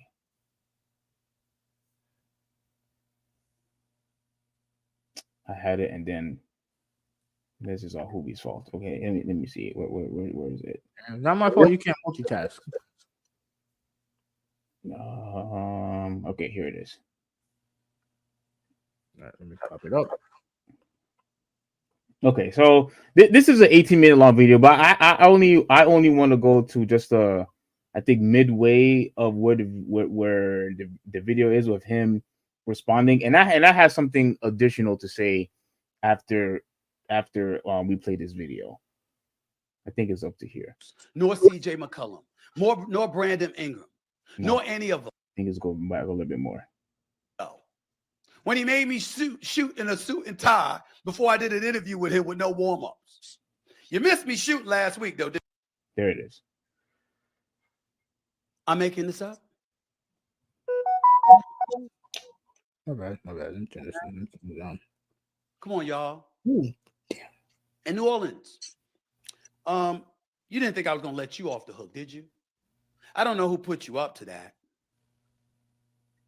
But you need to be educated a little bit more about Stephen A. Smith. So allow me to educate you. Number one, I don't give a shit.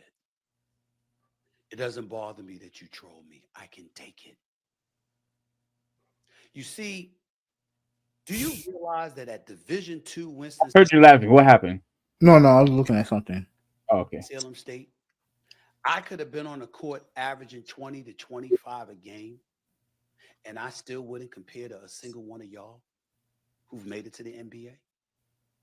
Do you understand that I know that no matter how you go averaging 20 to 25 a game, and I still wouldn't compare to a single one of y'all? How does that make any sense? If you were able to score 20 to 25 points per game, nearly 30 points per game, what the hell do you mean that you wouldn't, there would be no comparison with everybody else? That makes no sense. He's saying that he wasn't that good of a basketball player. But he said if he had averaged 20 to 25, he wouldn't be able to compare himself to the guys in the NBA now. Yeah, because he's not. Yeah, he wasn't that good of a basketball player. That's what he's saying. Okay, but if you're averaging 25, you're a good basketball player. Anyone can do that in college or whatever. Come on, Huvvi. Third rate basketball school he went to. Oh, come on, you're better than that, haven't you? Yeah, score, regardless of what team that you are in, scoring 25, points is still impressive. I see, but that's not even the main point of the video. Can you please continue? Well, then don't. I don't want to quibble over. I don't want to quibble over nonsense. Made it to the NBA. Do you understand that I know that no matter how you gloss over anything, meaning myself or anybody else, I don't compare to y'all? But your stats are wrong. 1.5 points is less than that. I was hurt. Go to the hospital in Winston-Salem. 1989. I cracked my kneecap in half. They told me I might never be able to walk the same again. And even though I maintained my scholarship, I was nothing more than a practice player because I couldn't run up and down the court more than 3 or 4 times without limping. How do we know this? Because I'm 56 and I still limp after running for a little while. I'm not lying. Period. You want to show me air balls when I shot air balls. That was with me and James Harden a decade ago, when he made me shoot in a suit and tie before I did an interview with him with no warm-ups. You missed me shooting last week, though, didn't you? You missed me shooting last year at the finals, didn't you? You missed a whole bunch of. That's neither here nor there because it doesn't matter. I couldn't shine Zion's shoes, nor C.J. McCollum, nor Brandon Ingram, nor any of them. That's why y'all in the NBA and I'm not. But let me tell you something about you, New Orleans. Because since we want to be up here and we want to make sure that we're as thorough as we can possibly be, let's talk about the New Orleans Pelicans franchise for a second here. You're in your 22nd season in New Orleans since your relocation from Charlotte. Ladies and gentlemen, do you know that by being named the Hornets and then the Pelicans, you have as many names as you do playoff series victories in 22 years? You won 2 playoff series in 22 freaking years. You have the same amount of playoff series victories as you do names. And you talking about me? Okay. All right. Here. All right. Two things that I want to address, with this clip. Again, this is a very long video, but I think I'm going to stop it here. And then, no, I think there's probably one more thing I want to show. And then I'm just going to stop because the video is just speaking too long. Now, Stephen A. Smith had said something, earlier about now. If you recall, having though, Stephen A. Smith kept on talking about his book. He kept talking about how he got hurt, which is why he didn't really get a chance to display, I guess, his quote unquote skills and whatnot, because he got hurt. Now there's been reports of people in social media claiming that Stephen A. Smith has been lying this whole entire time about his scholarships and things like that. And to me, the reason why I didn't bother wanting to talk about Stephen A. Smith and Jason Whitlock and Stephen A. Smith, talking about his career, in college, was for one, we had already talked about Stephen A.'s beef, with Jason Whitlock, with Jason Whitlock already. I didn't really want to cover it again. The reason why I'm bringing this up now, not only because of with what happened with him and the Pelicans and with Zion, but I'm bringing this up now because I am every time when this dude is on his podcast, I'm constantly hearing so many different versions of his story. So many different versions. First, he talked about how he cracked his kneecap. Then he talked about before of how he had a 6-inch screw. Then he's talking about how he actually. Wait. Go ahead. You mentioned this. Isn't that in his kneecap? He said the screw he had was 6 inches. All right, then that's not a different story. Just adding to the story. He didn't add it now. I mean, he doesn't need to mention everything regarding his kneecap. If he busted his kneecap and then they put a screw in it, like that's how you fix a kneecap. Wait a minute. Haven't know. He said he still limps from time to time from jogging. Okay. I mean, you okay? Think of this logically.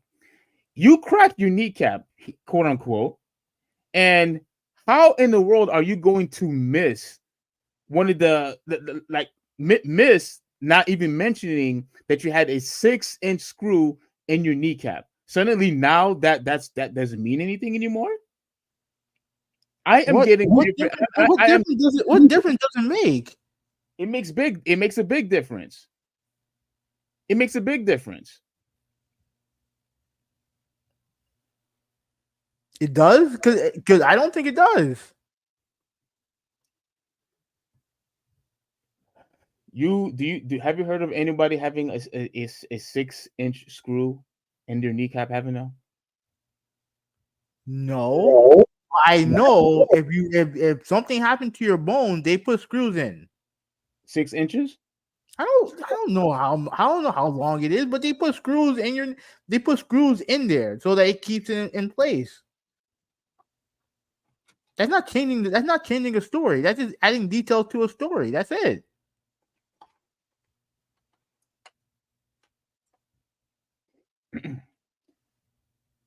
Close up, please. Oh, you want me to do this? Hold on. Yes, close up, please.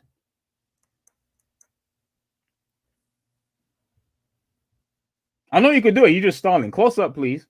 I just did. Yeah, I can't. No, close up. Do the where you can enlarge the screen. Okay. Havenel. This is 6 inches. 6 inches. Okay. We're talking about something that is larger than a pen, larger than a marker, larger than a Sharpie, larger than a highlighter. All right. 6 inches on a kneecap, like he said. And to me, for some reason, to not mention that anymore, I think you are changing I think you are changing your story. For what? For what reason? He's pretty much telling his whole story, and now he doesn't mention that now. What difference does it make?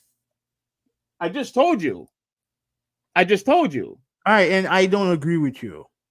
I cut my finger one time. You know, I'm supposed to tell you how many stitches they put on my finger? Wait. Wait. You cut your finger? Yeah, I did. Okay. You need to know how. So I need to tell you how many stitches I got in the finger.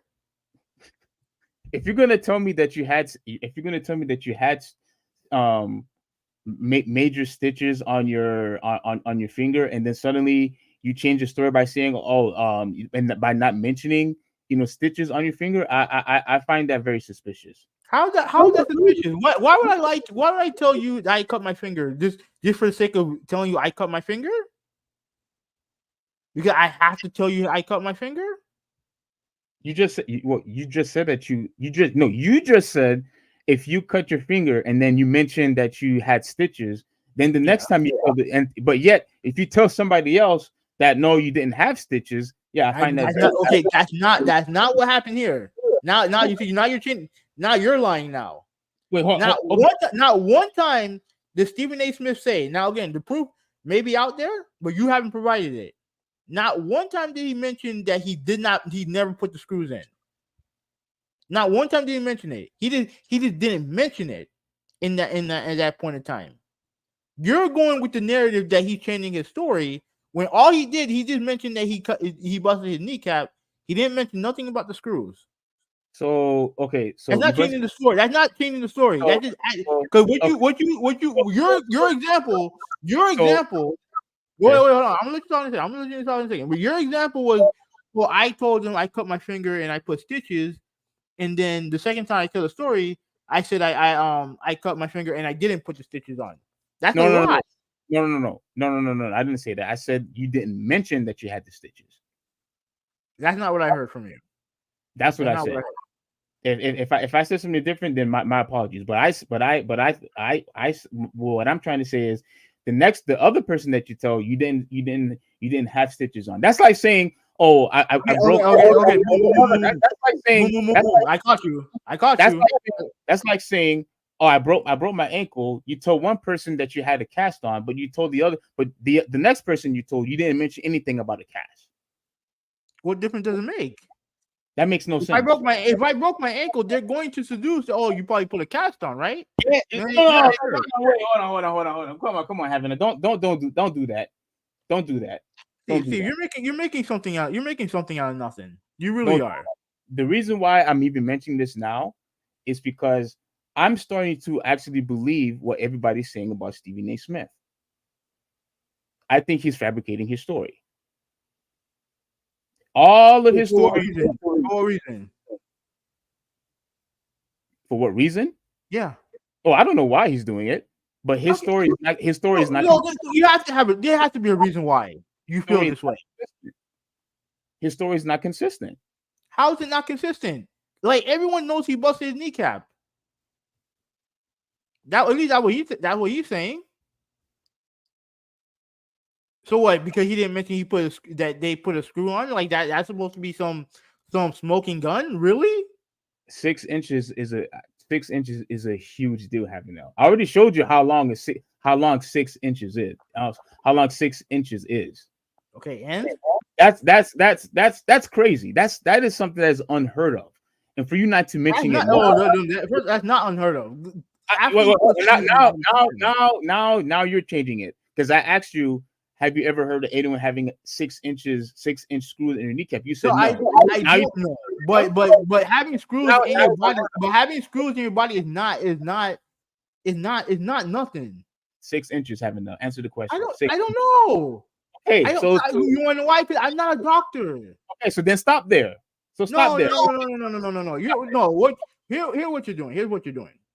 Because you like Whitlock and you hate Stephen A. Smith, you're just going to believe anything that he says. What? Yeah. You don't like Stephen A. Smith, so that's why you're just saying, oh, he's changing his story. When the consistency is, oh, he busted his kneecap. Why would I care if he put a screw on, or if there was a screw on or not? What difference does it make? Did he still bust his ankle? Do you believe that he busted his kneecap? Do you believe that? His kneecap? Probably. Yeah. He probably did. Okay, and you can find out proof if he did or not. I'm not going to whatever hospital he was at, to find proof. I'm not doing shit, that. Steve, if you care that much, you might as well. I'm not doing that. I'm not doing that. If you care that much, you might as well. All I'm saying is, Habanel, this dude is a journalist, a sports analyst. Okay, that's what he is. And if he's going to start sharing all of his past, and yet if he's going to start being dishonest, all he's doing is just losing his credibility. That's all he's doing. That's all he's doing. Why do you have to constantly lie about it? What is he lying? What is he lying about though? Okay, the stuff. Okay, the screw that he mentioned. He's talking about the scholarship, that he had. Oh, okay. Let's go one by one. All right, go ahead. Okay, let's go by one. Okay, you said the screw. Like, he didn't mention the screw in the video. But if he's saying that he put a screw on, that they put a screw on, you can find that out. They have medical records. You can find that out. Now, as far as the scholarship is concerned, like, you can find that out too. You can find that out. So what's the third thing? Okay, about him changing the story. No. Yeah. The screw, and the points, because there were, and in one video he mentioned how he only played like one game, but in another video he mentioned that he played more than one game. He played more than one game. So all I'm saying is he's constantly changing his story about his past childhood. Well, I shouldn't say childhood, but when he was in college. I'm constantly hearing different stories. From this guy. Now, I'm not going to mention anything about Jason Whitlock. All I'm saying is, to you, Habanel, is that if we are going to constantly listen to somebody, and he's going to constantly start lying about his stories, not only does he lose credibility, but it's like he's just somebody I just don't want to like someone I just don't trust pretty much. I mean, do you trust him now? Well, no, I don't trust him now. Of course, I don't trust him now. All right, then it don't matter if he had 2 screws or 1,000 screws. Like, who gives a shit? You don't trust him anyway, so what does it matter? Okay, but Huvvi, I think what you're missing is he keeps talking about his past story. He keeps talking about it. You notice that we didn't talk about Stephen A. before when he mentioned it when he was fighting, with Jason Whitlock. But if you're gonna constantly talk about it, and then if your stories, do not add up, eventually people are going to start calling you out on it. That's what's going to happen because you keep mentioning it over and over in your videos and in your podcast. Here's the thing: the most important thing that they laid out against each other, Whitlock did not refute any of it. And everyone who knows both of them corroborated Stephen A's story, not Whitlock's. That's the most important thing. Worrying about what he did in college, no one gives a flying fuck about what he did in college. Let's be real. I mean, he did even if he lied about it. He played 1.5 points a game. Seriously, who gives a shit? Who cares? That's not what he's known for. He's known for his journalism. And more importantly, his analysis. But what does any of that matter if he continues to talk about it? I mean, he just mentioned it here. That's it. But this is like the third or fourth time now that he has mentioned it in his video. Yeah, because they made fun of his athletic record. They made fun of it. So obviously he's going to address it. And the impetus of why Stephen A snapped at Jason is because he was essentially saying a lot of the same stuff you were saying. Oh, these things aren't adding up when it comes to Stephen A.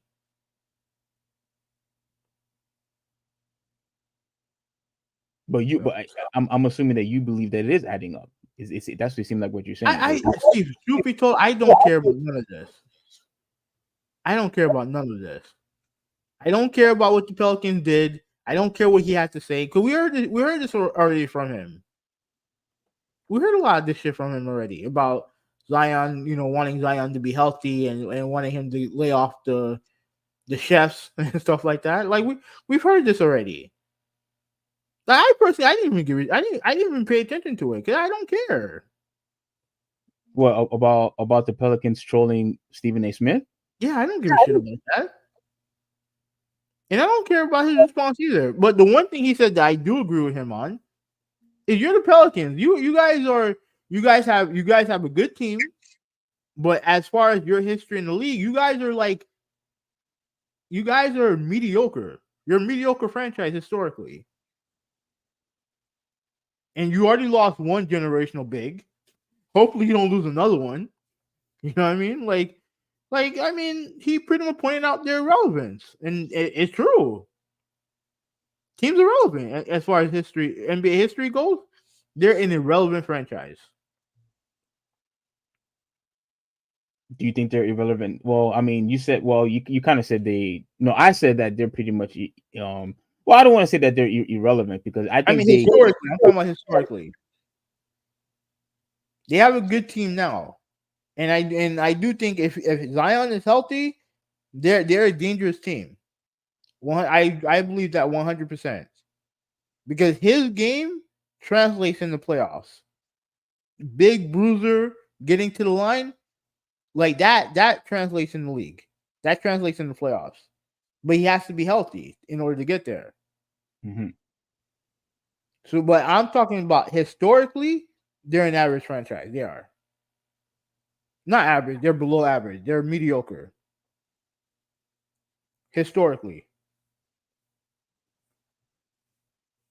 I mean, if you want to talk about historically, that's fine. Like if you want to say that they're irrelevant or they have no, like if there's really nothing to talk about when it comes to, I mean, at the very least, they did have Chris Paul before, so I'm not gonna, you can't say that they didn't have, a big name when they had Chris Paul, Tyson Chandler, and I forget who else, was on that team, but they were. What you said was true. They only have 2 playoff series wins in their history. And to me, that's irrelevant in my opinion. In 22 years, that's irrelevant. I mean, well, we'll see what happens. We'll see what happens what they do this year. But the only thing that I was calling out once, because I agree with what Stephen A mentioned, about Zion. I fully agree 100%, with that.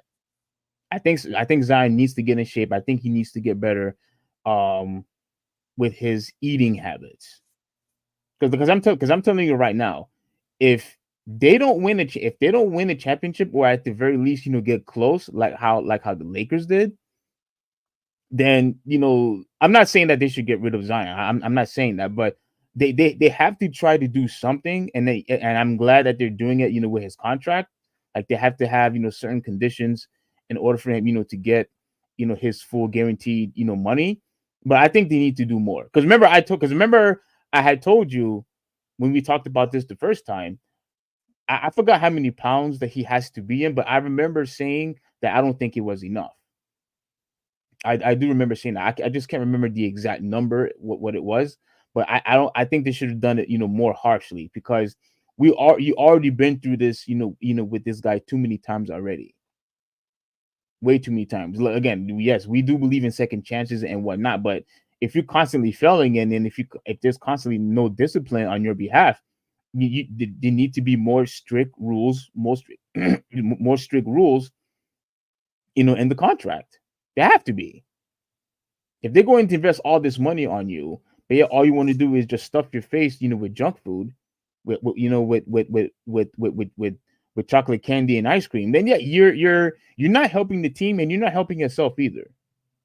That's the one thing I do agree with Stephen A. Smith on. And for the Pelicans to retaliate, to Stephen A. Smith, it's cool that they did. They're sticking up for their guy, but it doesn't mean that Stephen A. was wrong for what he said. The only thing I'm calling, Stephen A. out is when he decided to retaliate. I feel like his story is just not consistent, and it's not adding up to me.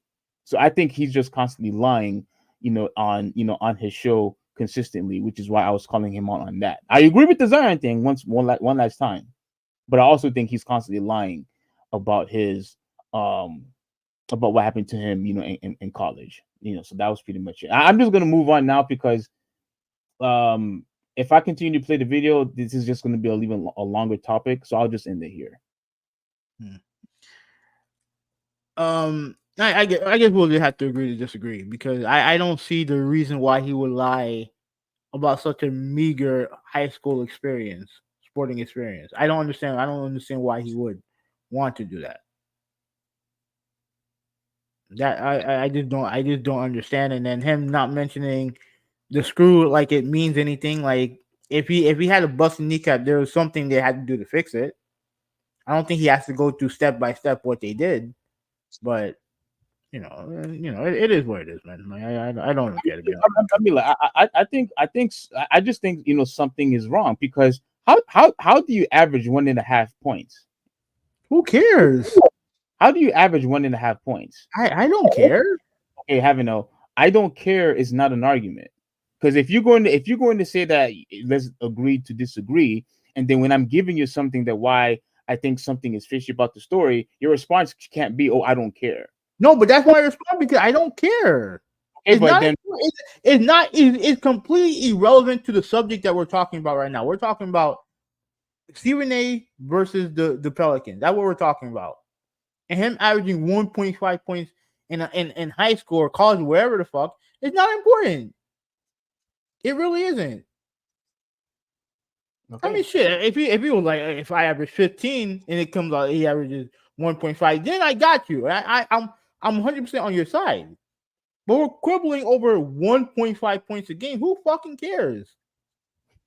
All right, Huvvi. I mean, it's still this whole notion of you agreeing to disagree, but then claiming that you don't care. I mean, it doesn't add up to me. But that's fine. That's fine. We'll move. I think it's the most irrelevant part of the story. It really is. I think you completely missed what I said. No, I heard what you said, but to me, it's irrelevant. If you did, then you would have understood where I came, what I was coming from. I know what you're coming from. You're coming from a place of hate. I get it. I agree with Stephen A saying about Zion. I understand what the I get that part. I get that. Okay, I agree with Stephen A when it comes to Zion. I understand why the Pelicans decided to retaliate. Yeah, and and now I'm calling out Stephen A because you make the claim that who cares.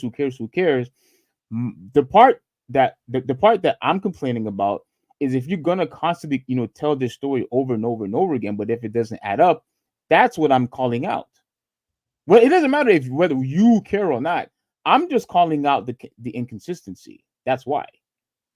And even if this inconsistency is true, that means that now you believe the Pelicans. Wait, what? Hold on. What? No, let me rephrase that. Even if what he's saying is a lie, is what he said about Zion still not true in your eyes? No. Yeah, it's true, but I didn't want to make that a separate topic. Okay, but I didn't want to make the whole lying a separate topic. None of it is relevant. None of it matters. Then, if you think he's a liar and still agree with him about Zion, then that's fine. We can move on.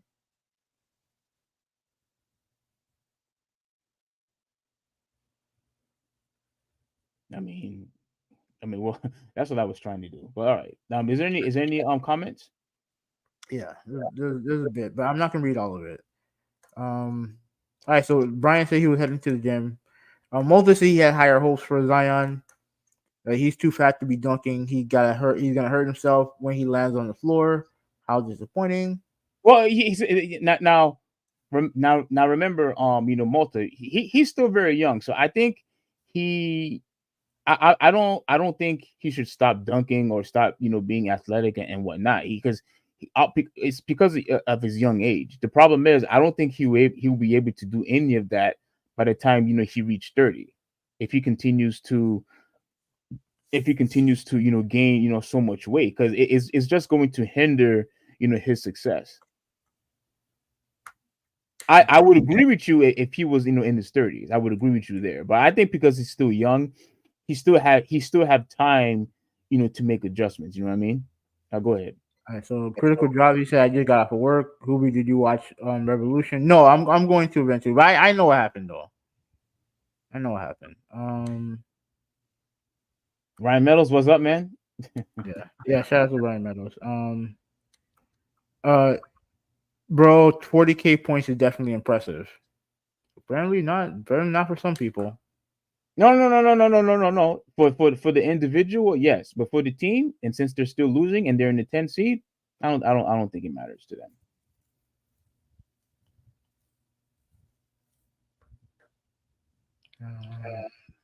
Which means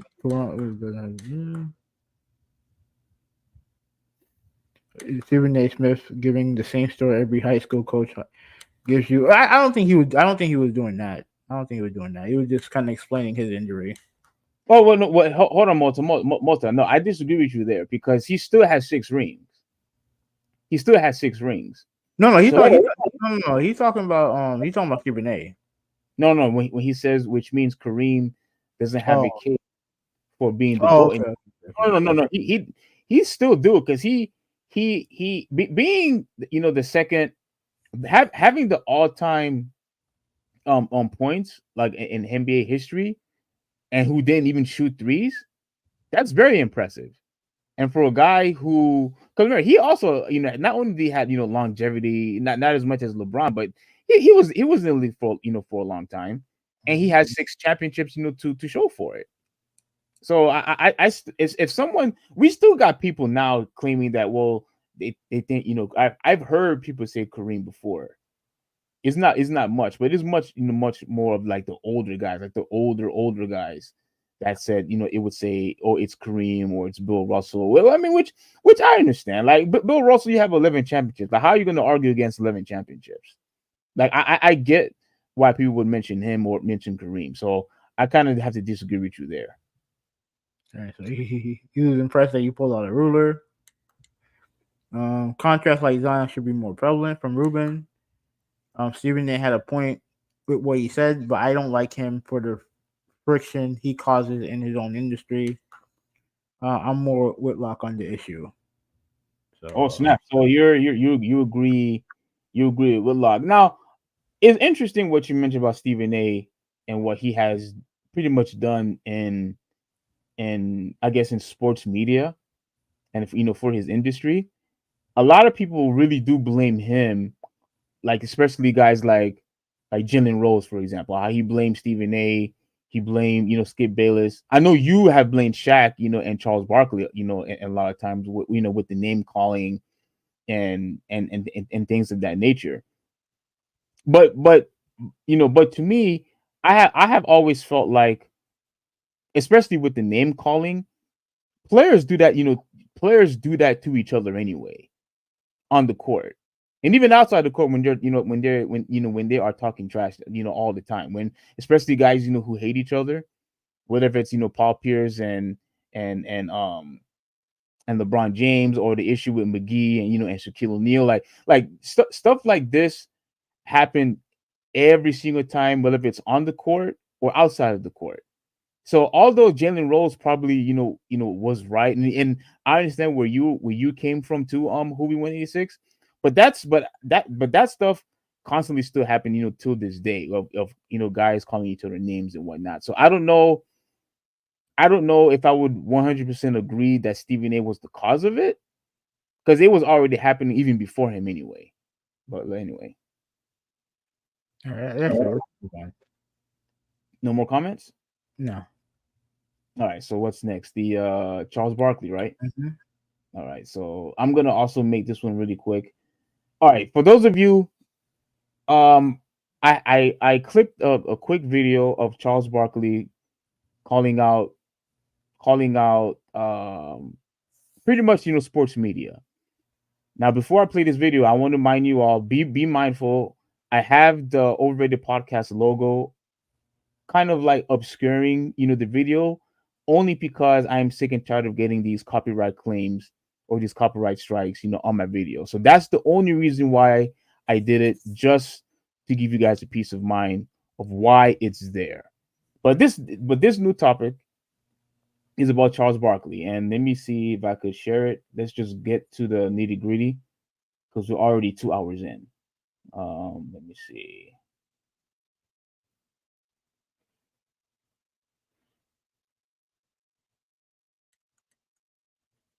All right, can you see it? Mm-hmm. All right, please tell me you can hear it. A lot has been happening. You can hear it. All right, cool. One, Draymond Green has come back. That has had a huge impact. And the last 5 games, Klay Thompson has been coming off of the bench. And the team bench plus minus went up plus 17. The Warriors seemingly clicking right now. They are in the play-in, but they are a dangerous team that I can't imagine anyone wants to play. And Chuck is laughing. Because I'm so sick of these fools on other networks talking about the Lakers and the Warriors. We don't brag about any other play-in teams, do we? I understand Steph is great and LeBron is great. Ain't nobody worried about the Lakers and the Warriors in the West. You don't But think so? I would say this, Chuck. Okay, go ahead and say it, Killer. If Tom Brady was in a play-in situation, you'd be like, that's Tom Brady. Yeah. So that's Yeah. what LeBron and Three- Steph are. Yeah, 3 years ago. Man, nobody's worried about the Lakers and the Warriors. They're playing good right now. But let me tell you something. These teams in the West are not worried about the Lakers and the Warriors. We be kissing these guys' ass so much. We don't brag about the number 9 teams in the East. They ain't got no chance. The Lakers and the Warriors, they're on a little spell. They're doing well. LeBron was amazing last night. But they're not going to beat those teams up top, But it's period. 2 of the best players that Ever. I understand. They are. But they're not no threat to those teams in the West. Stop juicing them up. Okay. Pause the video. Okay, go ahead. You know, and listen, he's so full of shit. It's not even funny. Whoa! Oh, I didn't. You're telling me that and again, I gotta go back to this. Hold on, I'll go back to your screen in a second. I gotta go back to the standings right here. Mm-hmm. You're telling me that a young team like the OKC Thunder, you trust them over any of these teams who are teams. These are all veteran-laden teams, and the only team that even Dallas, Okay. right? Even Dallas, right? In Minnesota, you trust those 2 teams over any of these 4 teams here? Like, come on. I don't buy it. I don't buy it. Because here's the facts of the matter. Mm-hmm. Like, this team right here, OKC, their team really good. But they're still a young team. They're still a young team. And young teams don't make it do not make it in the finals. More often than not, they don't. You gotta have some type of experience. And the only experience they had last year was getting stomped in the play-in. So you're telling me you trust them? If you trust them over these 4 teams right here, then I mean, be my guest, man. It is what it is. But you're full of shit because I get it. And trust me, I complained about it. The reason why I complained about the Lakers, I think a couple years ago, because they weren't even in the play-in. They were a 13th seed. Right now they're a 10th seed, and now 10th seed is important. And look, you're talking about 10th seed like it's a bad thing, dude. They're 4 games over 500. They're not a bad team. The difference is that the Western Conference is stacked. Okay. I mean, hell, I think. Let me look at the East. Like, look at Atlanta. Look at Chicago. They're under 500. These 2 teams stink. They suck. The Lakers don't.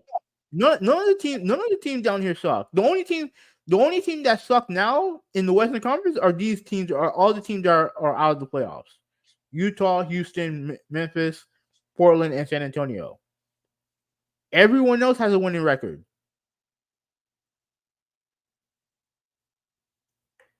Yeah, but even though you're right about the East, one could argue that the elite teams in the East are better than every single team in the West.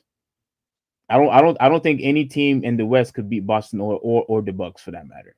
I think Denver can. Could beat Boston and the Bucks. Yeah. Oh wow. Okay. I absolutely think Denver can. I think LA can also. The Clippers. I'm talking about the Clippers. Oh, you think the Clippers could? Okay. I absolutely because the reason why the team that I think is gonna make it out of the Western Conference is gonna be either the Nuggets or the Clippers. Notice I didn't mention Minnesota or OKC because they're young teams. And with Minnesota, I don't trust Cat Williams. I don't trust Cat. That's funny. Yeah. I don't trust Cat. I don't trust Karl Anthony Towns. I don't trust him as your second best player. I don't trust him. Okay. And again, I going back to Charles Barkley, his analysis has always been garbage. So I'm not taking him seriously. Okay. I get what you're saying. Mm-hmm. I get what you're saying. Do I disagree with you? Not entirely. But here's why I do partially agree with Charles Barkley, but not necessarily because of the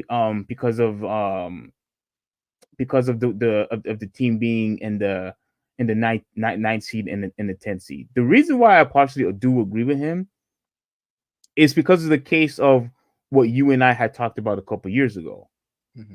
The reason why I get sick and tired of sports media talking about teams that are like in the 9th, 10th, or whatever seed that they're in is because that takes away the shine of all the other teams that are actually putting in effort, who deserve a spotlight.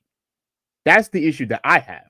Now it may be different, now it may be different from you, but if we're constantly watching shows like First Take or First Things First or PTI or whatever, and they're constantly talking about the Warriors and the Lakers, that takes time away from what OKC is doing, from what the Timberwolves are doing, what the Bucks and Boston are doing. What they're doing right now is special, but yet we don't hear about them. We're hearing about teams who are in the 9th and the 10th seed, and I think that's a shame. I understand that Steph Curry is the face of the league. I understand that LeBron James is still the face of the league. I get it. But at a certain point, you have to reward and give recognition to the teams who are actually putting effort and the teams who are actually winning. Well, here's the thing. He got to talk to his employees about that. Because look at the game that they're showing right now. Warriors and Knicks. Talk to their employers? Mm-hmm. Talk to TNT. They know what's up. They know that the team that generate the most noise are the team with the star players. And that's right now, that's the Lakers, the Warriors. Oh my God.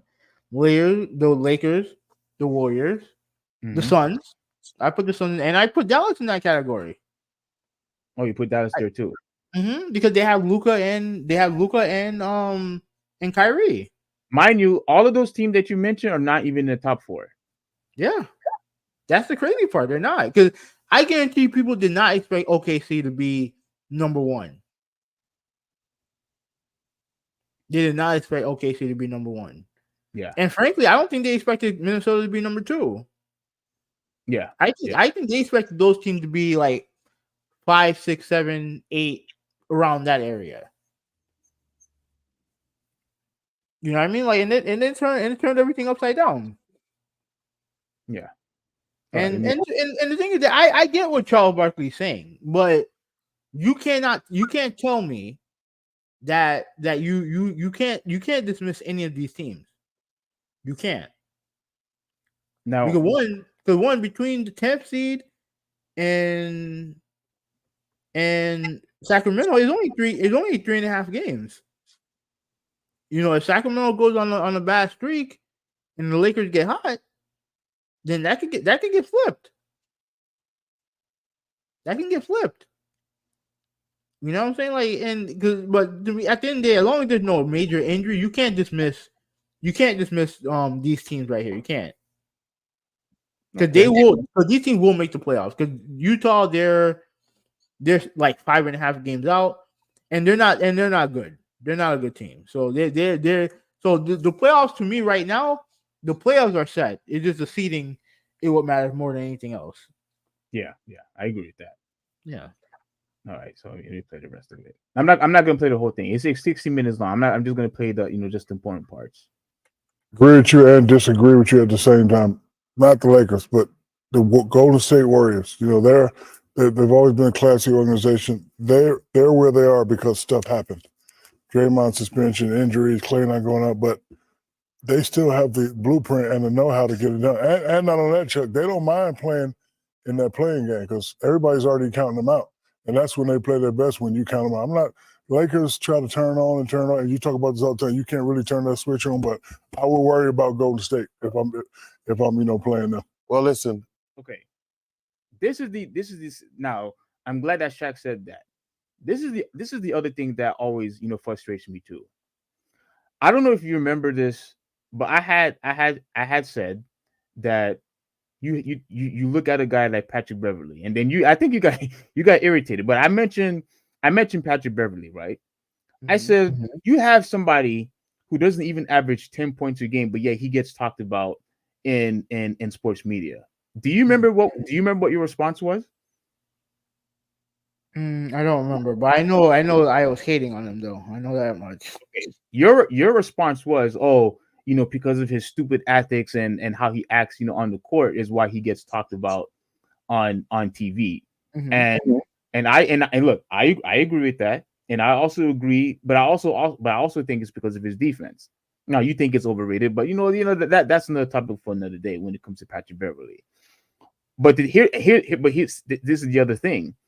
When you have guys like Patrick Beverley, Draymond Green, who always want to act like a buffoon, that also takes time away, from other guys who has the right to shine on TV. When you see that, and that's the thing, and I understand that, that old saying, good news makes no news. Like people like controversy, people like drama, and this and that, this and that, this and that. But the thing is, those guys are still getting rewarded. Look how many times sports media was constantly talking about Draymond Green because of all of the technical fouls that he got, all the times he got ejected. Dude, they were talking about that dude for a long period of time every time he's being talked about. There were long segments about Draymond Green for every single time something happened, he's always in Sports Center or whatever. That also takes time away from guys like Tatum. That also takes time away from guys like Giannis, people who deserve the recognition. But the thing is, I think the problem is now we're constantly rewarding buffoonery, and I think that's also a shame, and is always going to be at the expense of guys who are playing great. Now, do you agree or do you disagree? No, I don't agree with that. When it comes, no, I don't agree with that. Oh, okay. Because some guys get attention more than others. It is what it is. Like it's not, it is what it is. Guys will get their recognition when they win. But it annoyed you when it was happening with Patrick Beverley. That's my point. Yeah, because he sucks. He sucks. But trust me, like guys like Giannis, Tatum, they get more attention than him. The fact that he gets any type of attention is annoying to me because he sucks. He's not that good of a basketball player. He's not. So then you can't just say you disagree. It annoyed you too. Okay, but it's not. But Draymond Green is a champion. Draymond Green is a great player. I don't know how great he is this year, but he still can play defense. He's an actual great defender. You know what I mean? And then everything else is like it is what it is. Steph Curry, face of the league. LeBron, face of the league. Luka, face of the league. Like those guys are the faces of the league. And the way that Anthony Edwards, Shea Gilgeous-Alexander, those guys, the way you get to that point, win. Just win. And you'll get to that point. It's that simple. All right. I do. I get so sick of these guys on other networks just juicing these dudes up all the time. Hey, Steph and LeBron are two of the greatest to ever do it. Nobody in the West is worried about the Lakers and the Warriors. I guarantee you that. Question. Last year, the Lakers were in the play-in and they came out and they beat the 2-seeded Memphis Grizzlies. So a very similar situation. Now, you just mentioned that not too long ago. Mm-hmm. You just mentioned that not too long ago. But here's the thing though. If you're going to talk about a team, success, not success, but if you're going to talk about a team that's on a lower seed because of an individual like we just mentioned, Steph Curry and LeBron James, then essentially what you're also saying is that if you're going to continue to use that formula of who gets talked about the most, then you're always going to put yourself in a position to where now the individual will always continue to outshine the other franchises. And I'm not saying that's a bad thing, but I do think that you need to at least to have some form of a balance to where everybody else are able to get a fair shake. But if all you're going to do is just talk about LeBron, Steph, Draymond Green, and et cetera, these individuals, yes, I agree with you, they're the face of the league, but you still need to give everybody else at least a fair shake. Oh, then the way you get that fair shake is to win. They are winning, and they're winning right now. In the playoffs. Oh, okay. A young OKC team, a younger Minnesota team, the experience doesn't matter too much. For me, I hear what Chuck is saying, but I'm the only thing I disagree is because you're playing. When you play in a series, you have guys who have the ability to rest. You have the greatest players in the history of the game. You have a lot of things going for you. They know how to play on the road. So it's not like we're talking about an up-and-coming star. I wouldn't want to play Golden State. It's just saying, can they win a series? Yes, they can win a series. Game. Yeah, but off I the need him to go bench. 25, 26. He's been When Kuminga, 20. 2 games on the road. off the bench, he's averaging 20 a game. Yeah. 19.8, I believe. Yeah. Y'all can show all these graphics y'all want to. These teams are not going to get to the conference final. Could they win a series? Yeah, Chuck, Yeah, let me maybe. ask you that big picture question. Minnesota or OKC, who's more vulnerable for an upset?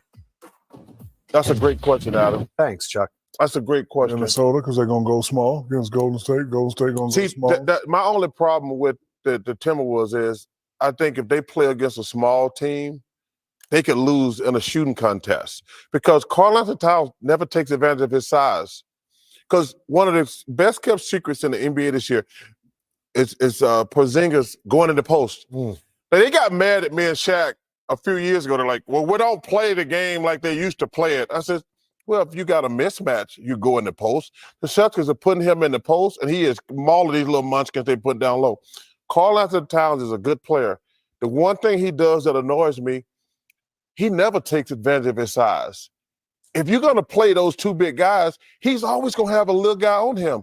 I don't think he's going to post up like we did back in the 80s and 90s, but when they put a little guy on him, because the center is going to be against Gobert, but if they put a little guy on him, he's got to kill him down low because every time he shoots a three, he bails the defense out. They want him shooting threes. He doesn't take advantage of his size. That's the one thing that I love the Celtics are doing with Porzingis.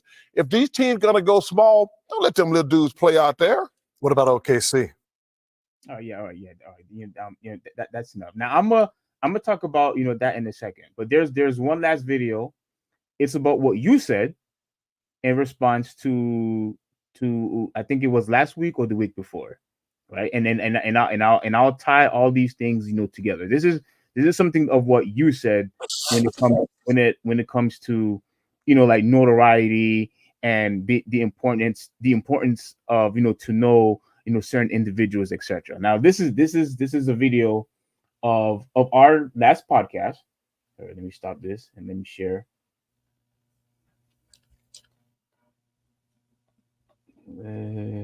Okay, right here.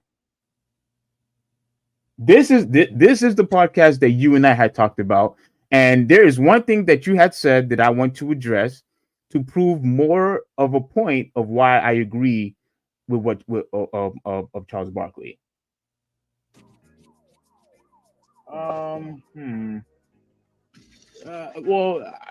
I honestly believe him when he said he probably didn't know. And if he didn't know, then it is what it is. Like he just didn't know, and then I guess he just wanted to talk about. This is when we were talking about Kenny Smith, somewhat give recognition, because he was just so surprised how well he could shoot the ball like that. Yeah, I don't think there's nothing wrong with that. I think he was just surprised. Who? Kenny Smith. About who? Halliburton? Yeah. I mean, if he watched the fucking games, you would know. For fuck's sake, they were in the in-season tournament. Yeah, but even with that, like, who talks about Indiana? Like, in all seriousness. Okay, like, in past years, I get you. Not this year. Not this year. Okay. Now, if you recall, you were talking about how Kenny Smith was like downplaying Halliburton. I forgot what the exact term that you had used. No, he didn't know that he could shoot threes. Okay. Now Huvvi, now get this now. I agree with you. He's supposed to know. It's his job. And also, he's a point guard. It's his job. I get that. I 100% understand, concur with you in full. But here's the thing. I guarantee you that is happening to a lot of fans, including the casuals. Why? Because guys like Halliburton don't get their shine. They don't get their fair shake. This is what will continue to happen, where we as fans will actually start missing out on players like Halliburton and others, because why? We're constantly talking about LeBron James and Steph Curry. When you're going to talk about all these other stars and not give everybody else the fair shake, people will miss out on guys like Halliburton all the time. The only way that people will actually know about these other players is if they actually do their own individual homework to find out who these players are. But if you don't know who these players are, and if TNT and if Fox and ESPN or NBA TV, don't talk about them, they're just not going to know, because they're not doing the due diligence to at least have a balance to where the people who are actually playing well gets talked about. But that's not going to happen if all we're going to do is talk about Steph and LeBron James. So if this is happening with Kenny Smith, I guarantee you it's happening to a lot of other people, and there's probably a lot of people who don't even know who Halliburton is because of it. That's not their fault. It's sports media. It's their fault, because they only want to talk about just a few guys, a handful of guys. And that's unfortunate for everybody else. Now, if you disagree with that, that's fine that you do, but you said it clearly right here that he is supposed to know. But how are people going? Yeah, he's an analyst. He's supposed to know. As far as everything else you said, like, look, if you want recognition, you have to win. That's all there is to it. Win in the playoffs, and you'll get your recognition. That's your solution. Not get the recognition right now. What you're doing in the regular season. Yeah, winning the playoffs. Being in the first seed, the second seed, the third seed, that should be suffice. It don't matter if you don't win. That don't mean shit if you don't win. It's cute that you like Sacramento was a third seed last year. Mm-hmm. They lost in the first round. They want recognition if De'Aaron Fox, DeMontis Sabonis, they want recognition, win in the playoffs. Yeah, okay. It's that simple. All right. Well, that don't excuse analysts for not knowing who these guys are. It's your job to know who these guys are. I mean, I agree with that too. But mind you, though, when you hear people, for example, like Paul Pierce, when he used to work for ESPN, when you hear him say things like, "Oh, I'm getting sick and tired because these guys want me to talk about LeBron James all the time," you're not going to have time to talk about everybody else if your producers are telling you to talk about one guy. The reason why you talk about the one guy because he's a ratings draw. That's it. That's why. He's a star in the league. It is what it is.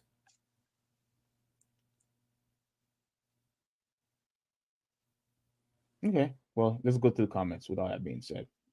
Yeah. Yeah. I'm starting to get a headache again. So Do you want to stop and do it yeah. tomorrow? Let's stop. We'll do it tomorrow. We'll do it tomorrow. We'll finish up tomorrow. Where's this you've been having this headache, you said, all day, right? Yeah. It's been all day yesterday. Hopefully, it'll be done by tomorrow. Well, what do you think is the cause of it? I don't know. I don't know. Hmm. Let me see. Where are we at? I can excuse Barkley and O'Neal because that's PvP. You can critique others' careers.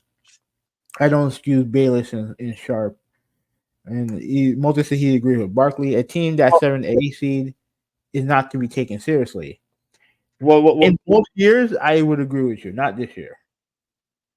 wait. You agree with Malta? No, I think most years I would agree with him, but not this year. Now, are you saying that because of the individuals, or are you saying it because of the franchise? Because the individuals and the teams.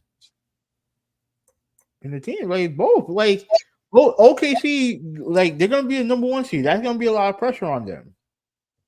And they face a team that dealt with pressure, then it's not gonna be easy series for them unless they just pretty much run them out the building. Okay. Now, Ruben, you said I don't excuse Bayless, and Sharp, but you remember, Sharp, he played, sports. So I'm not really sure what you mean, but I mean, look, these sports analysts, they're gonna constantly, give out, their opinions, and if they're gonna talk about, their favorite players, I mean that's just how it always been. Bayless always wanted to talk about Brady and the Cowboys. Shannon Sharp always wanted to talk about LeBron and praises LeBron. I mean that's just how it is. Go ahead. Let's see how many 7-8 seeds won the chip.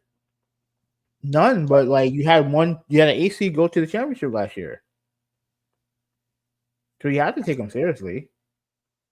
But Barkley actually talking about 9th and 10th seed. Yeah, and those 9th and 10th seeds are good teams in the West, not in the East, in the West. And you meant I meant specifically the Brady comment with Sharp.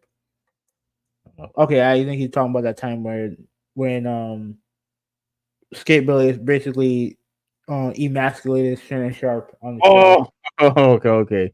When he embarrassed them, that right there was still crazy. That was nuts, man. But all right, but anyway, yeah, I'm ending here, man. I'm getting a bad headache. So thank you guys for watching. Unfortunately, we'll do the other 2 topics tomorrow. You want to do the roll call? All right, yeah, because it looks like you really are having a bad headache. So yes, I'll be back. Yeah. All right. So Huvvi has a headache, and we will continue the podcast tomorrow with what's happening within the gaming industry as a whole, especially the gaming industry has gone like into a completely different direction. But we will discuss that tomorrow. So I hope you guys can join us tomorrow as well. So Malta said feel better. Huvvi, yeah, I hope he feels better. Get some of that Tylenol, Advil, or whatever it is that you need. But yeah, so Malta, bro, it's always good to have you. And shout out to you for wanting to help, with the videos, with the editing. That's much appreciated, man. Like, yeah, we'll definitely link up, and we will definitely work on that. So I much appreciate you for that. So Ruben, thanks for watching, man. Thanks for always being there for us. Let's see who else. Ruben, Malta, Ryan Meadows. Thanks for watching. Critical Drop. I hope you didn't work too hard. Thanks for watching, my friend, my brother. Ladin, Brian, what's going on? How's it going at the gym? Thanks for watching, my friend. Let's see who else. Ladin. Who else? Let me see. Oh, respect to Jay. Yeah, thanks for watching. Appreciate you, brother. I'm gonna finish watching the rest of your video. By the way, Sonic is obviously one of my favorite franchises. Is anybody else? Oh, Nolan. Yes, thank you for watching, Nolan. Who else? Whitney, of course. Thank you for watching. And I think that is it. I got Nolan, I got Ruben, I got all you guys. Okay, so yeah, so Havinel, he has a headache. Once again, we will be here again tomorrow. Rodolfo, Rodolfo's here. Shout out to you, Riddler. Thanks for watching. Thank you for watching. But anyway, Huvvi has to go. So I hope he gets his rest. Huvvi, I hope you feel better. Yeah. This is the Traditionalist 101. I will see you guys tomorrow. Have a good one. Huvvi 186. All right, bye, you guys.